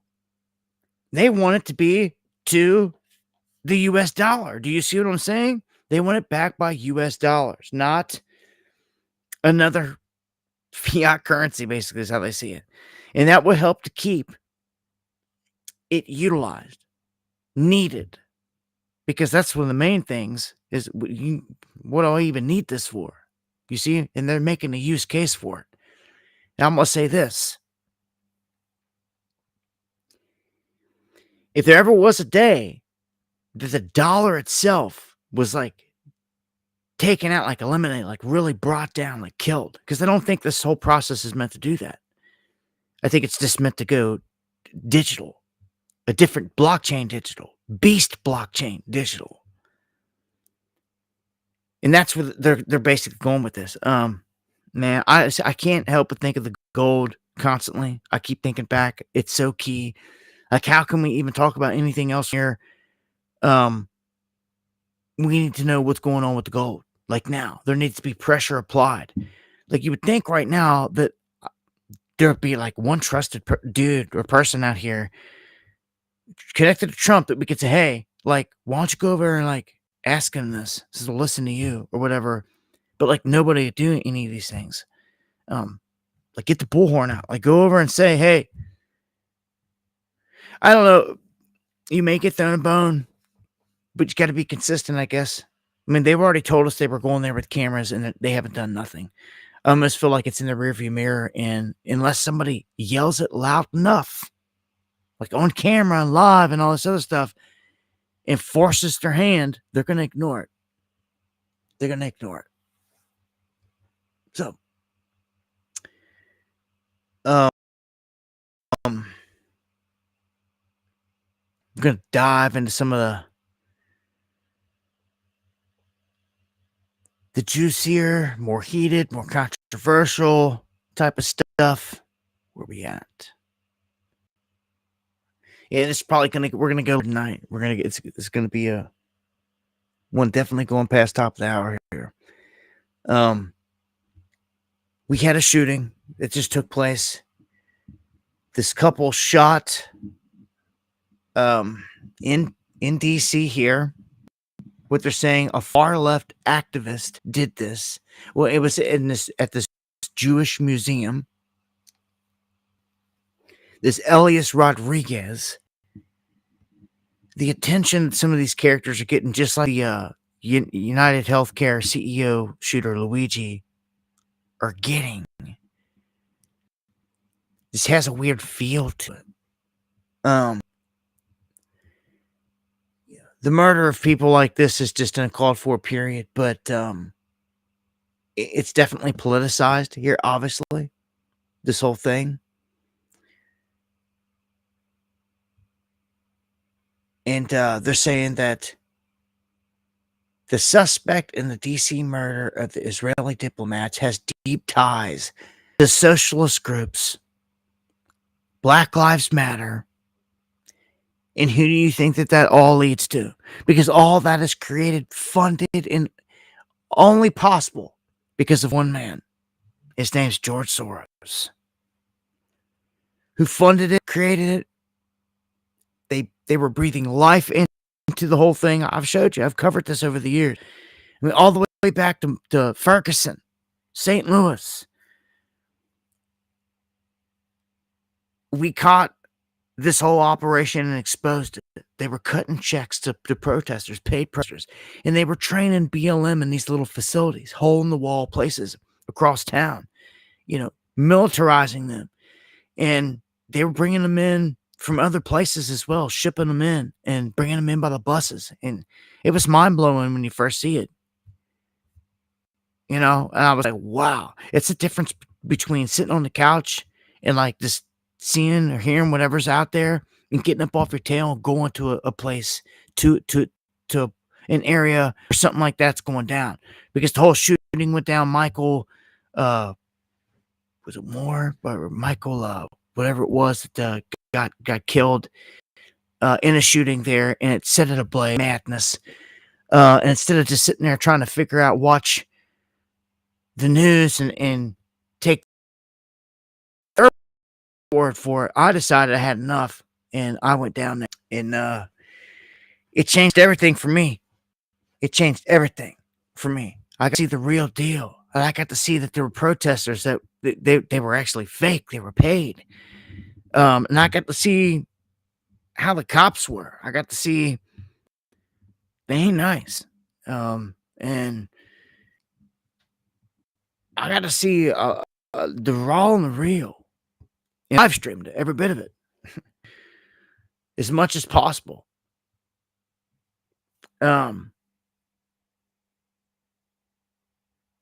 They hate that. They hate that, man. And that's something I look to get back to if anything pops off, any of these events. I miss it. It's like in my blood. I live for running the streets for that action. You know what I'm saying? Like, it's just, I'll never forget one of the best examples was in DC when all hell was breaking loose. First Trump inauguration type event. Protest, limos caught on fire, massive explosions. And like me and Eric were sitting there talking with the crew, and we just heard huge explosions, like rattled the ground underneath of us. Like, you would have thought a building was coming down or something. Like, it was the police letting off these different bangs and different stuff, trying to scatter people in different directions. And we instinctively ran toward it because, I don't know, man, that's me. It's like, there's action. Me and Eric looked at, we ran like, when we sprinted, man, we were just right toward, we didn't even know. Like, it could have been worst case situation, like huge bombs going off, ripping people to shreds. And like, we never stopped for 1 second to think about it. We ran hard right toward the front lines.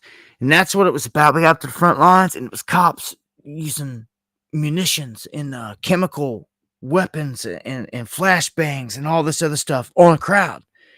And of course, we get the cameras rolling. We get it all going. And they don't like that. They don't like that they're getting exposed. You know, anything that happens then when the cameras are rolling, everyone's held accountable. And most of the people on the street, they got their faces covered and they're battling the cops and all this stuff. Well, I got them on camera coming right up to me and throwing a flashbang, one of them huge ones, right in front of me. Boom. And they did it on purpose. They're like laughing about it. It's not righteous, man. It's like the cops, man. I've battled on all these different fronts, man. It's been pretty crazy. They've shown me. It's messed up. They've put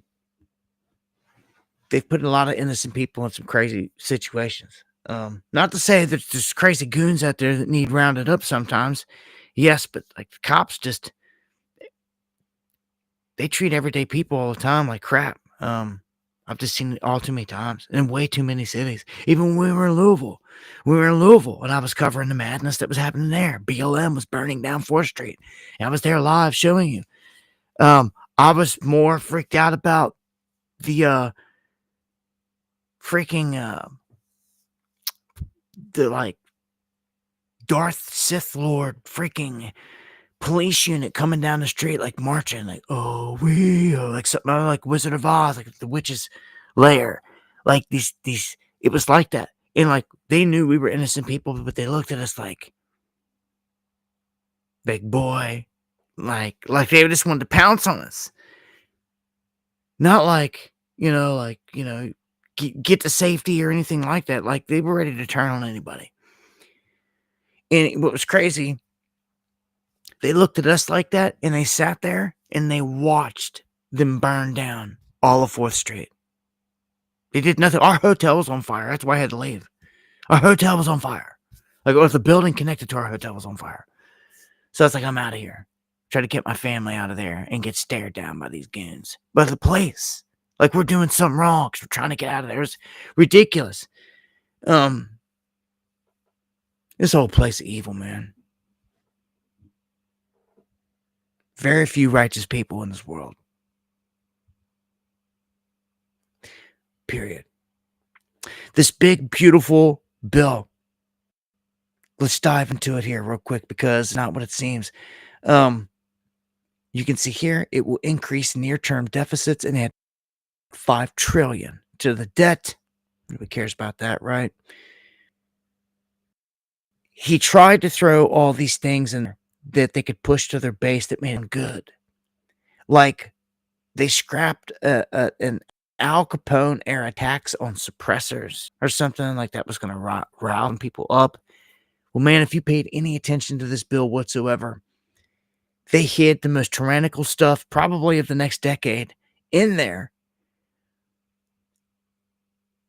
The House passes it by one vote, and it's off to the Senate. This is why I'm telling everybody you need to be calling senators. You need to be screaming at the Senate right now. Everybody needs to. Just hit them up on Twitter, say something. It's not that hard. Fine, most of them got accounts out there. Just go over and be like, hey, sir, not liking this, 43201 that's hidden inside of it about AI and that it's going to strip our state of any control for the next decade.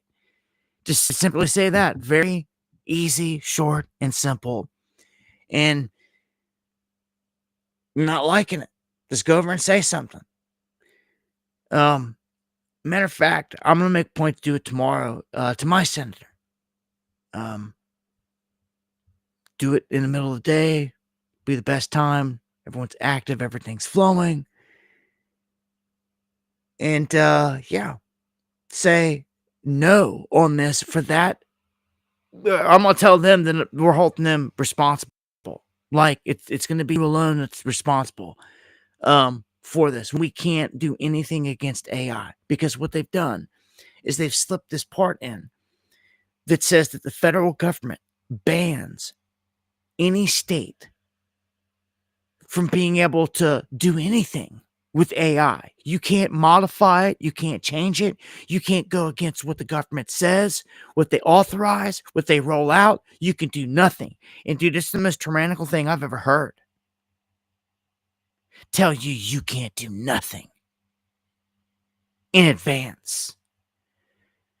Yeah, I'm calling all hands on deck. Like people, we talk about a lot of stuff, but like this is one you need to get active on. You can make a difference. If we get loud enough, like you better do something because AI is going to be in control of everything. And then when it gets out of hand and you're like, no, we're not dealing with this, the federal government's going to be too late. When AI catches you jaywalking and you get a ticket and you're like, what? This is ridiculous. I crossed the street to go to the gas station. I've been doing it for 20 years. And like nothing's changed. There's a camera up, yeah. But now AI is in control of it. And AI just seeing you walk across the street.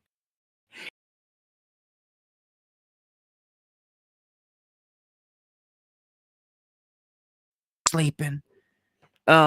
These things can get implemented, man. Oh man. You're gonna complain, you're gonna go down to the judge, you're gonna be like, this isn't, but guess what?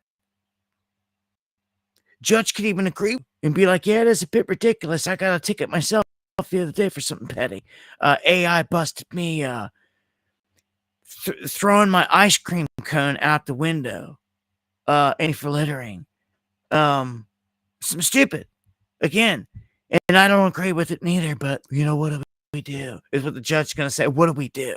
A stupid ass cop out. I'm telling you, and everyone's going to be screwed because no one ever rises to do anything. Okay, and this is how AI is in simple form is going to control all of life. Do you understand? This is what's about to happen, and they're telling you in advance that none of you could do nothing to stop it for the next 10 years. I've never seen anything this tyrannical in recent times. In trying to slip it in like this, I've seen a few people out there talking about it after we started raising a fuss about it, but not enough. We really need a move. Again, if you see me on X tweeting to my senator tomorrow,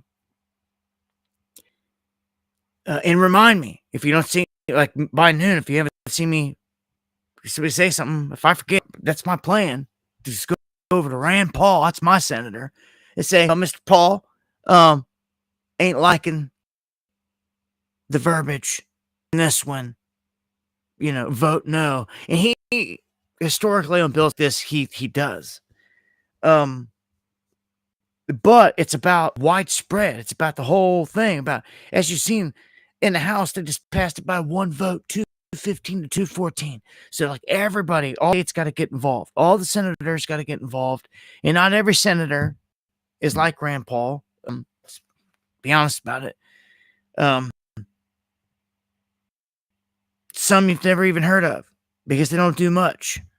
They're never out here swinging, going to bat for the people. I'm just saying, man, this is one I feel like we could possibly. This is big time. I don't want to be complaining and going off into the next decade helpless of this moment in time. I say, take us back to 2025, when I was warning everybody. Nobody wanted to listen. Nobody wanted to do anything, man. And that's what got us screwed. That's what got us done. That's what got us done in for. That's how the whole thing fell apart.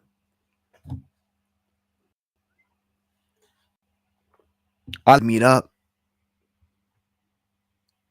Anybody got an idea, place, way? Email me, dabu7@yahoo.com. I'm serious. Things got to happen. People got to start stepping up with ideas. Try to have some get-togethers just with good people, good minds. And we're running out of time. You need to make the most out of life anyway. Me, only mission I have from here is to spread the good word, to divulge, some of the secrets that people don't know. Wake them up and meet good people. If I feel like the day comes I can't meet any good people and this place is that bad, I'm telling you, I feel like I get close to it. So why am I even around? What am I doing? This place is just pure evil then. McConnell's a piece of work and he's got to go. Is he still alive? I don't know. We've always said that. There's sign hollers coming out through here. It's a ditch Mitch. Trust me, people don't like him and they voice it around here. At least where I'm at.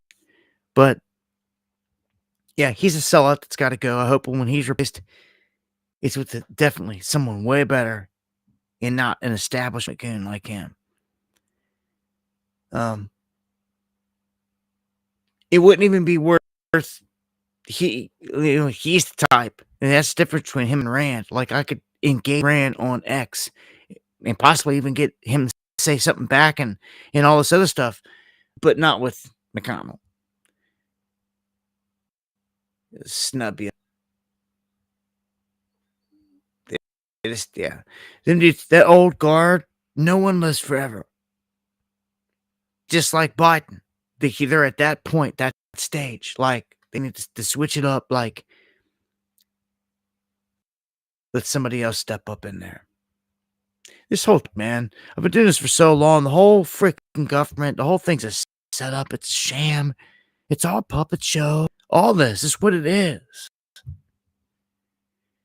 And it's just, I'm so sick of it, to be honest with you.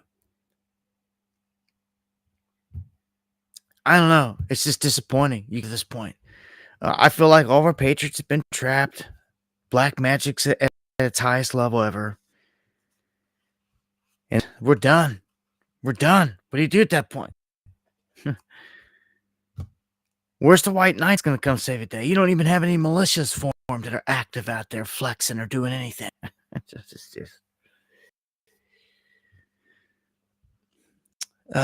Let me keep this on the AI because this is the real enemy here coming.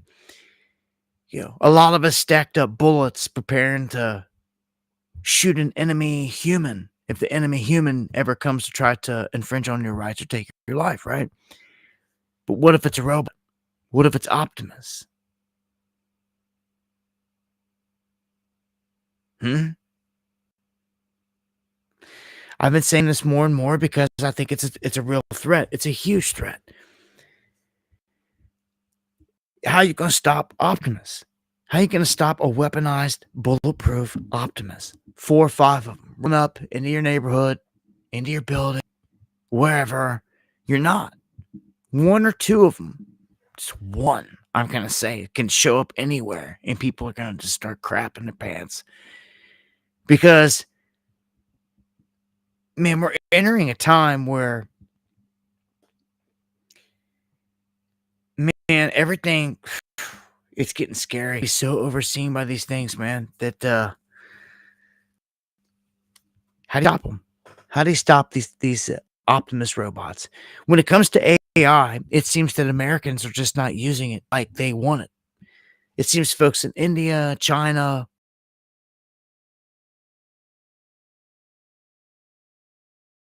caught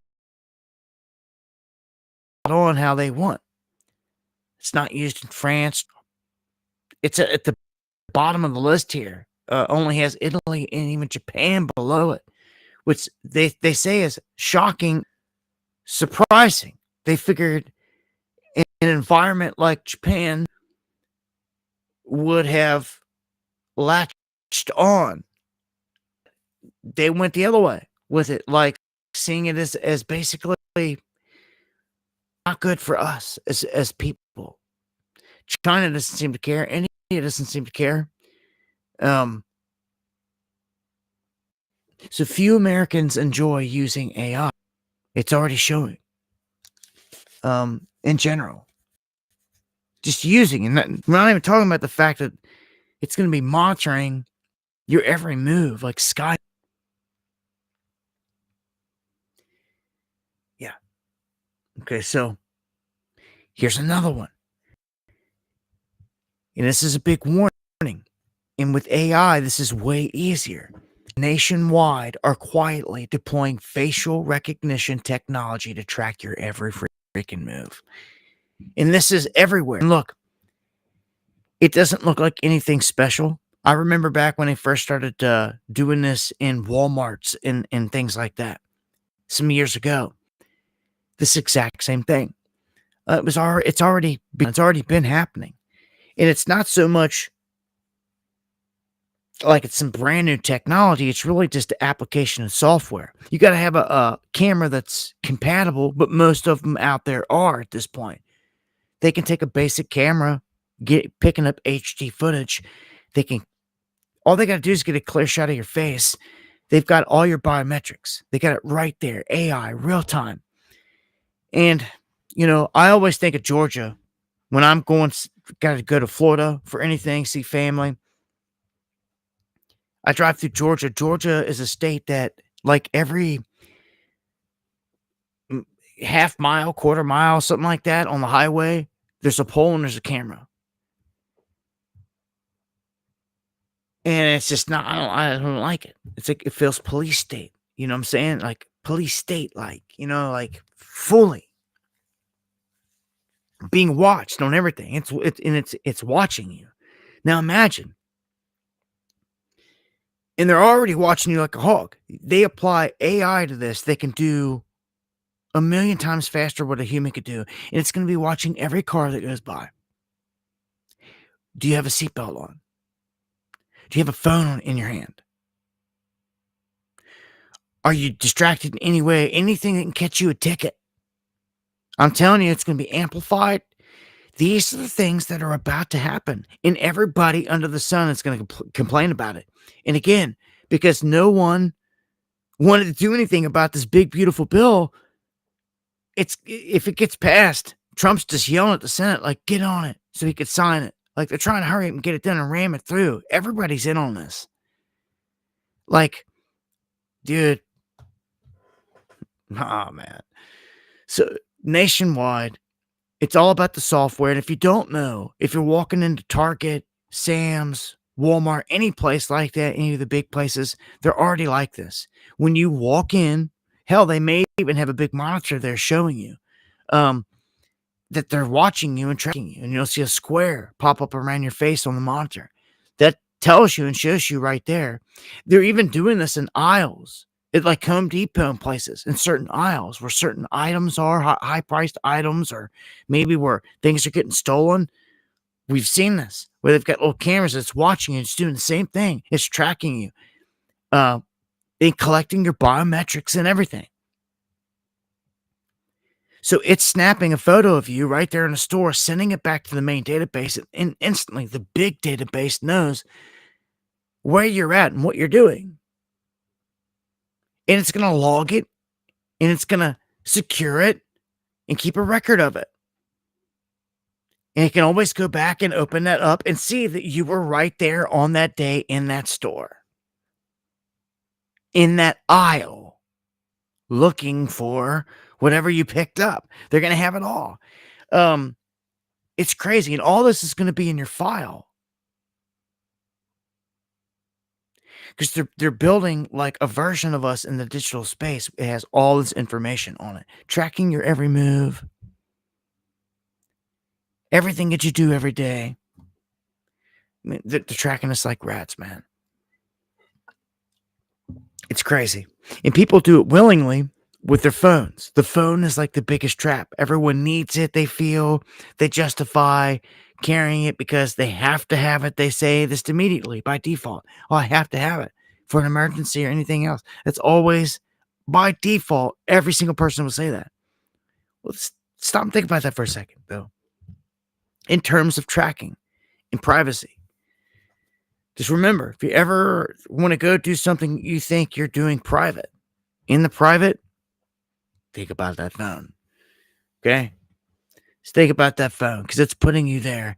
How many people, murderers have been busted on that alone? In criminals that put them, their cell phone pinging at the tower right next to the crime scene. Just saying. They track you everywhere, man.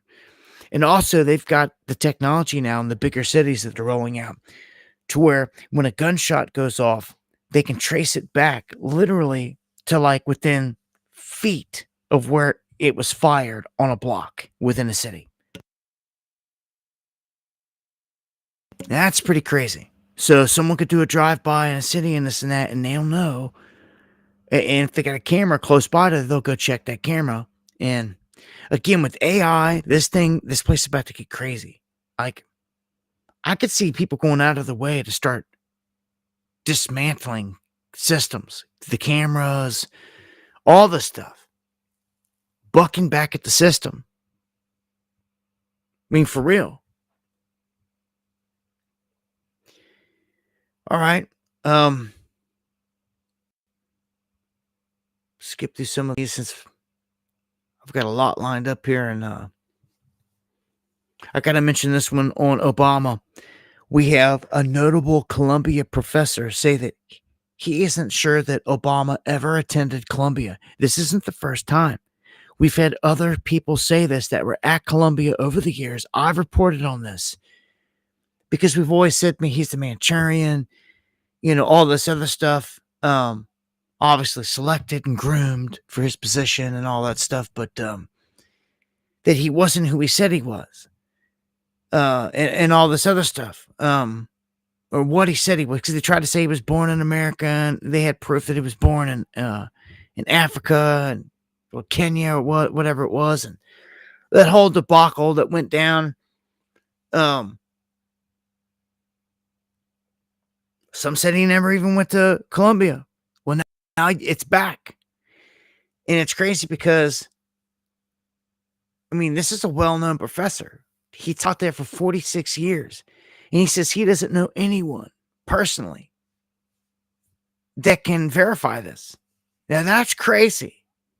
This is getting crazier and crazier. How much stuff can they just tell you or put on paper and make you believe? And it never happened. Like, there's nothing shown in there. Not one picture. Like, nothing. Like, the amount of evidence that we lack or proof that we lack is kind of crazy. Like, you've got pictures of him as a kid and all this other stuff, and with as a teenager or whatever, but like, you don't have any pictures or anything that puts him inside of Columbia at all. Like, that's legitimate. not some photoshopped or fake stuff. Or, I don't know. I mean, it just goes a long way. Like, he's not on no records. There's ways to prove that people existed or were certain places. For instance, if you go back to like when I was in school, when I was younger, and it may even be like this today at the library, there's a library card and you had to sign it when you signed out and everything. It would be like show proof that like you were there that day, that moment in time in history. Simple things like that. In this day and age, I don't know how you're going to outrun AI. It's going to track you everywhere. The inner city's scary. Anything and all of it's scary, especially going up to space, SpaceX, tracking all of it. Yeah. All right, going to keep it pushing here. Tulsi Gabbard declassifies documents which reveal that the Biden regime declared patriotic COVID-19 mandate opponents as extremist, labeling them domestic violent extremist. Violent. Because you didn't agree with the COVID mandate. The Biden regime, the establishment, literally, because it wasn't just him, let's get over that. It was the establishment. That's where you need to start putting the focus.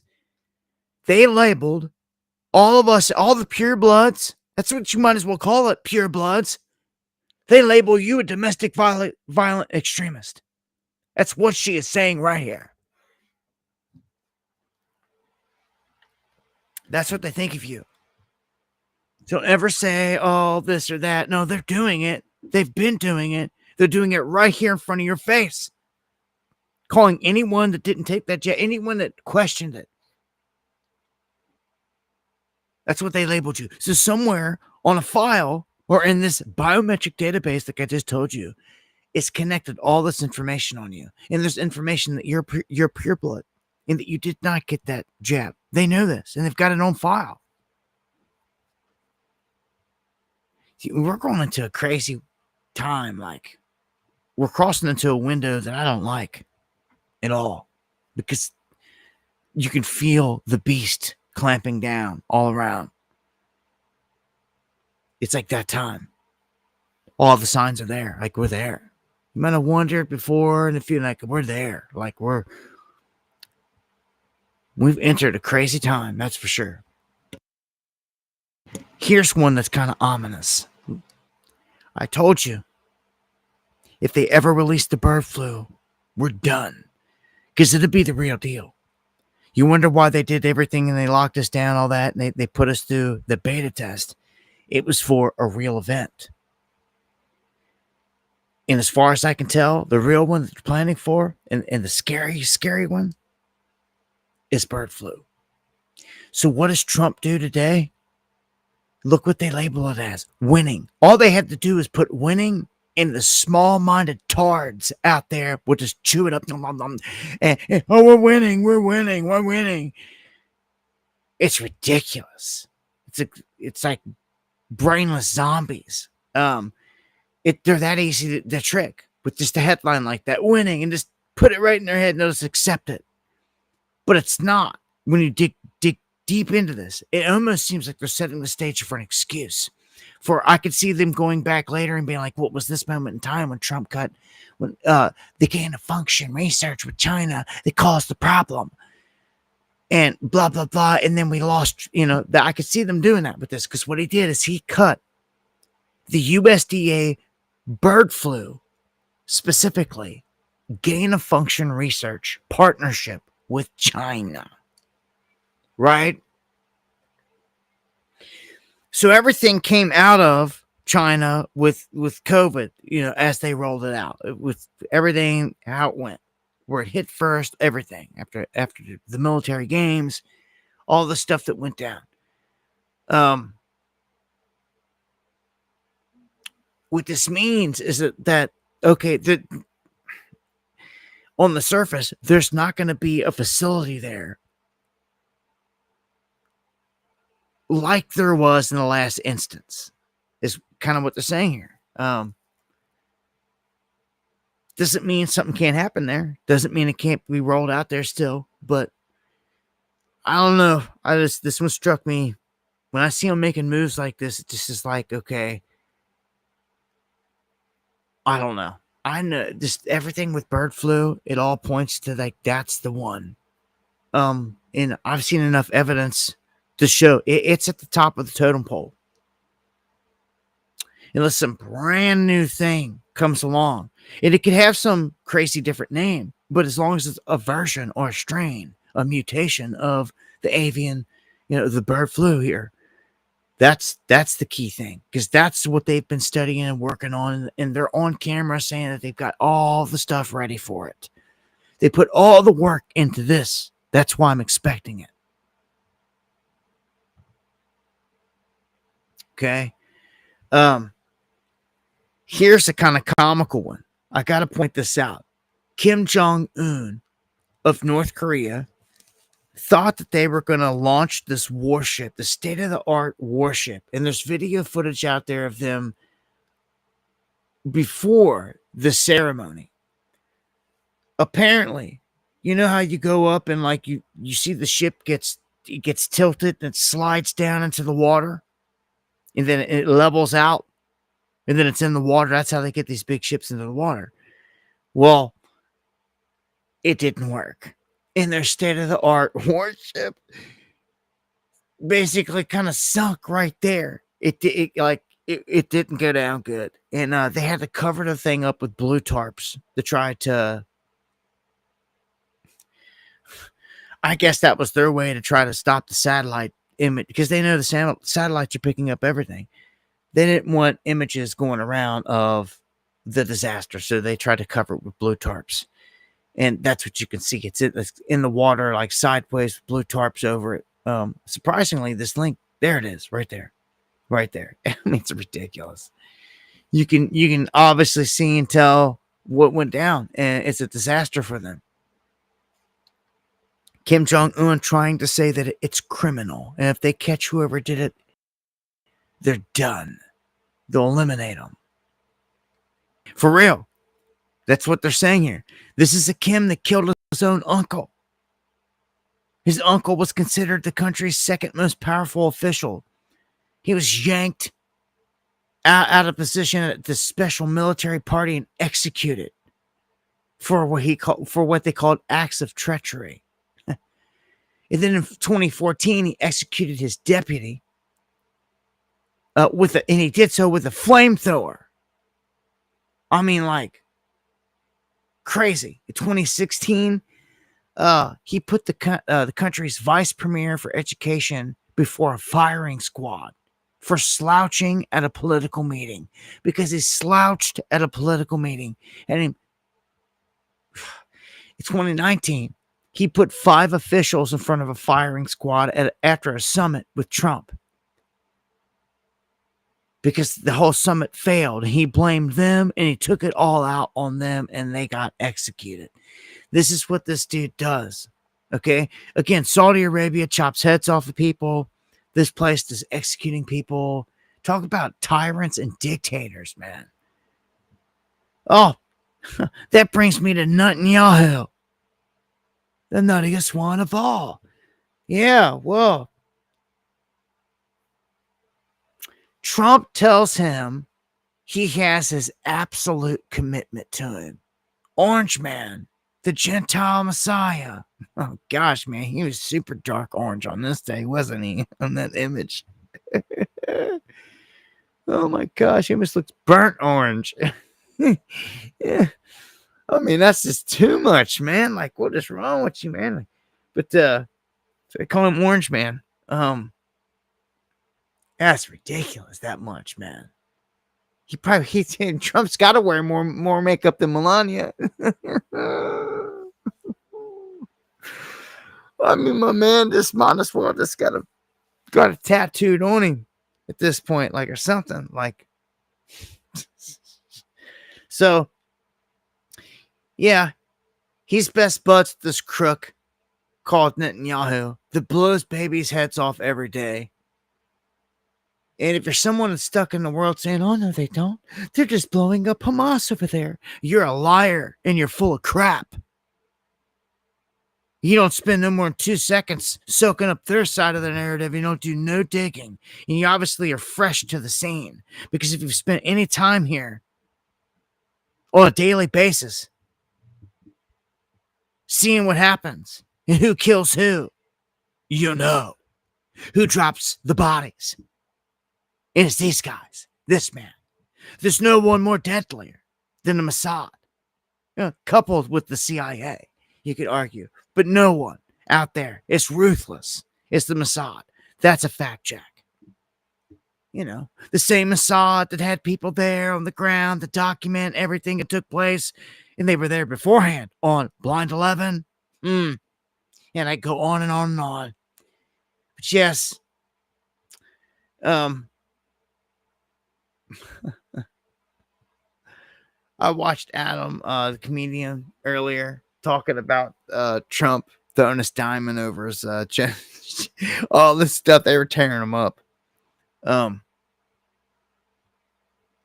people keep asking him, like, you gonna support the slaughtering of Palestinians? Like all the time? Like, Kieran, dim the lights, and here we go. well, BB says he's unfazed. He's going to take all of Gaza and it will be under Israel's control. So get ready.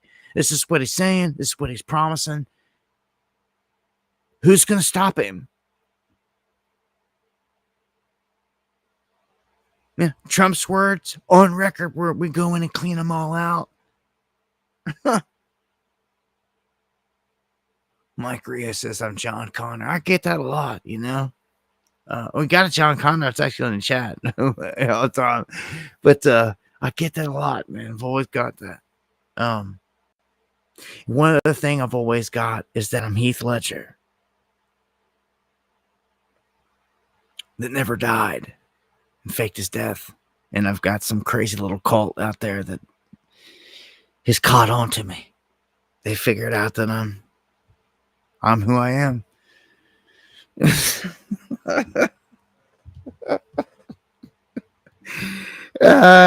Just me saying something like that probably get some of them going like, he just gave it away. I have trolls out there, like, literally, man.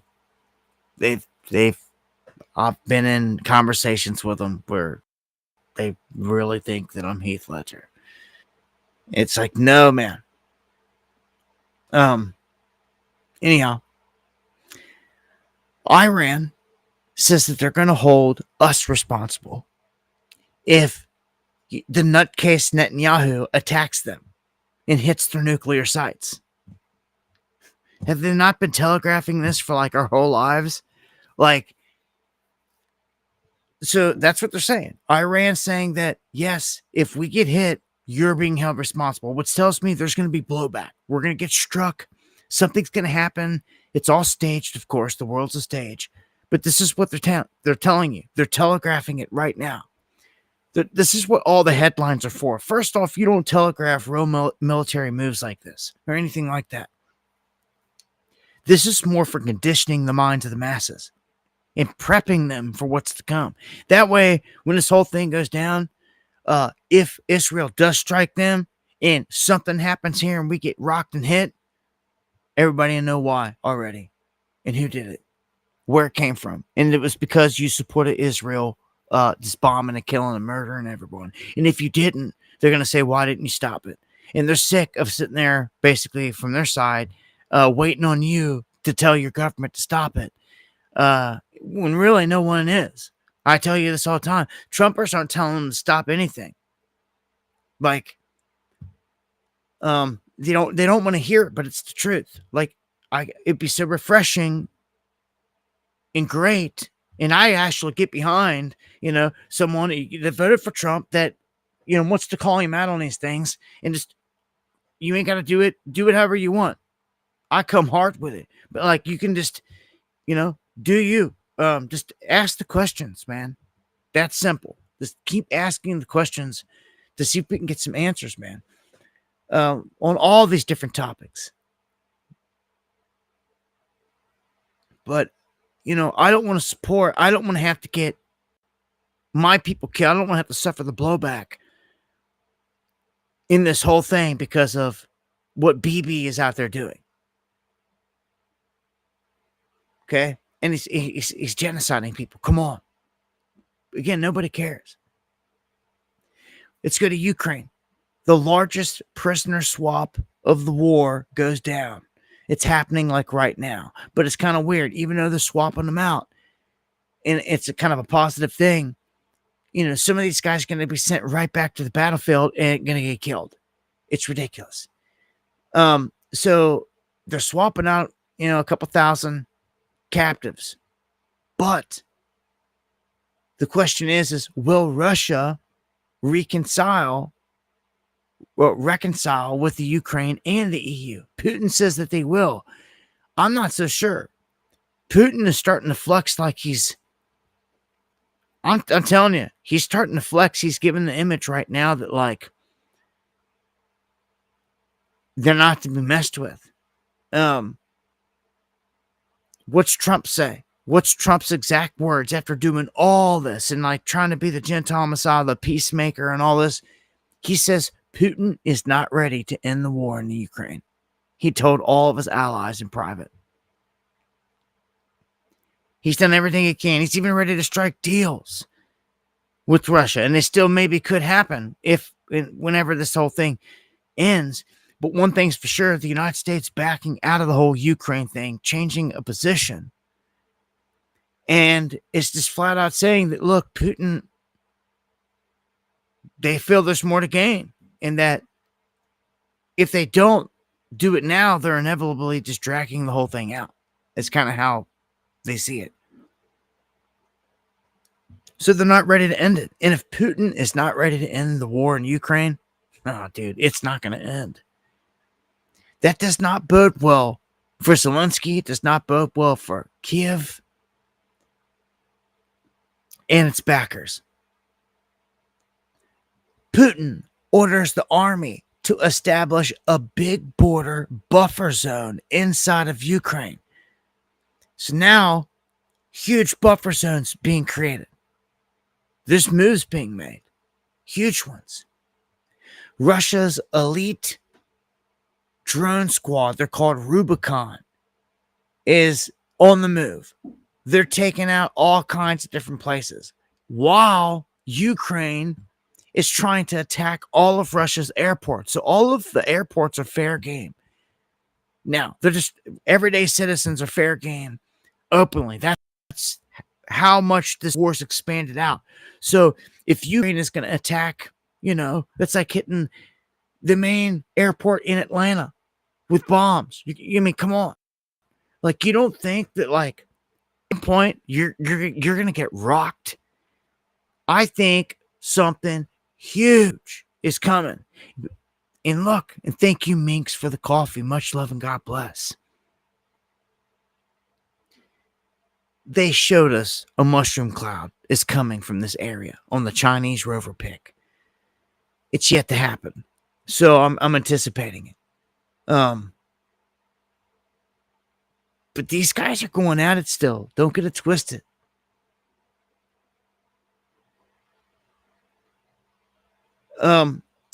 Children of illegal aliens or tourists are not U.S. citizens. That's what the Supreme Court rules. That way these illegals can't come in here with like a 6-month-old and be like, oh, trying to play it off like they had it here or something. Like they say no. They're shooting all this stuff down in this aspect. A lot of these criminal gangs are already here, though. I mean, that's kind of obvious. And one of them is an Armenian crime ring that has been running things. So just remember that. That's one that hasn't been catching a whole lot of attention. But the Armenians, apparently, the Fed saying that they're doing some big things. Organized crime. And this is majority of it going down in L.A. Warning from Cash Patel. I can't stand looking at this guy. I got to be honest with you. I can't stand none of it. I've never been able. I run off vibe. And when I first laid eyes on them, I just knew that they were all sellouts to the beast in playing us. And when he came out the other day and like looked everybody in the face and said, yeah, Epstein killed himself. Like get out of here. Him and Bongino. We already knew this, but it really took a moment like that, I think, for some of these Trumpers to say, oh my gosh. Like, are you kidding me? Like, we all know Epstein didn't. Like, what do you, like, yeah, like, go ahead, call him out. It's okay to do it. You need to, actually. You need to call him out. Because it's pathetic. So what does he say? He says the CCP, Russia, and Iran are collaborating with the cartels to smuggle fentanyl into the United States through Canada. Well, we already knew all this going back through the last administration. This isn't new news. We already know all this. But hold on a second. He's saying it brand new and fresh statement after Trump just told the whole world, walking out of his big meeting with China, he says, I'm just going to give China just the benefit of the doubt. They told me they would stop the flow of fentanyl into the country. You're going to give the criminal CCP the benefit of the doubt that they're just going to stop sending fentanyl? Absolute heinous garbage there, Gentile Messiah. And here your handpicked Kash Patel is saying different. That it's still going on.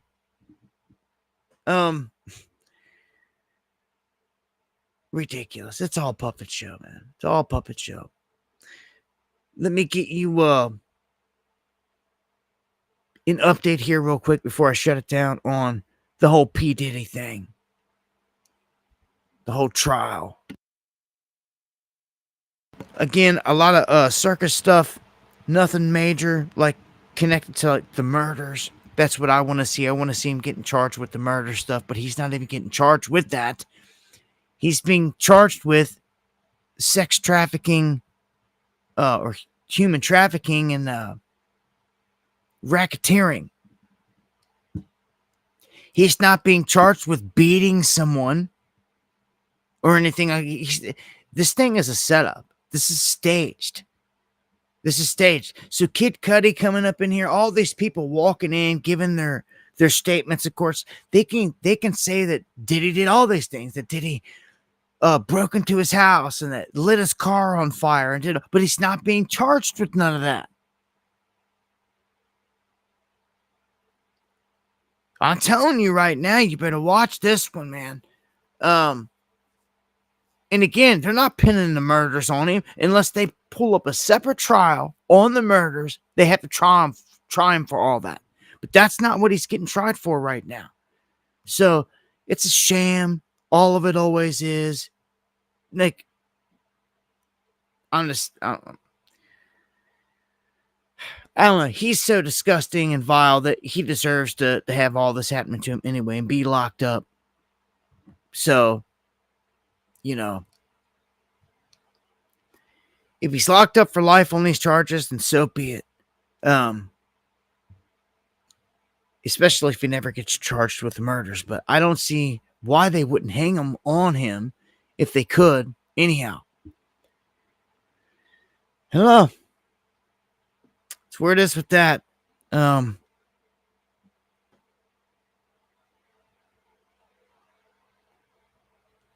Swing over here.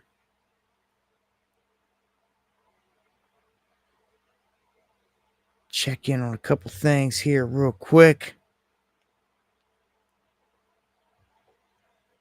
Oh, yeah. And if you don't know, you get updates on everything that I've posted recently. Shout outs to Puff. Little Puff on this one. Over here on the Undertoken info site, you'll catch all the latest stuff that I've been posting right there as well. So You find all the information on under project and everything. All the links and fresh videos right there. So again, much love on that. Any questions, man, just hit me up. dabu7@yahoo.com is the email, as always. And make sure you guys are following me over on X as well. Yeah, that brings me to a close here for this one tonight. Where we at? 11:30. So yeah, got another decently long one here tonight. Go over and check the chat. Try to give some shout outs here on the way out.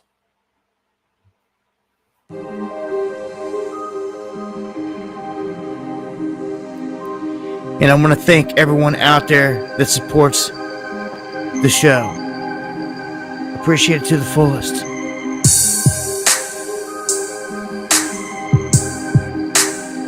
Yeah, buy me a coffee. Best way to support the show. Sharing is caring. It's appreciated more than you know. Thank you for the prayers, all the support. Yeah, everyone that's involved with the Under Project, thank you as well. If you're not hip to it, check it out. Under Project, I made it for you guys. It's only as strong as the community itself. You know that, right? So, it's there for you guys. And I look to be back on Monday with more. Eon, thank you, man. You're legendary. Straight up. No one supports the channel like Eon, that's for sure. Much love. God bless, guys. Be safe out there.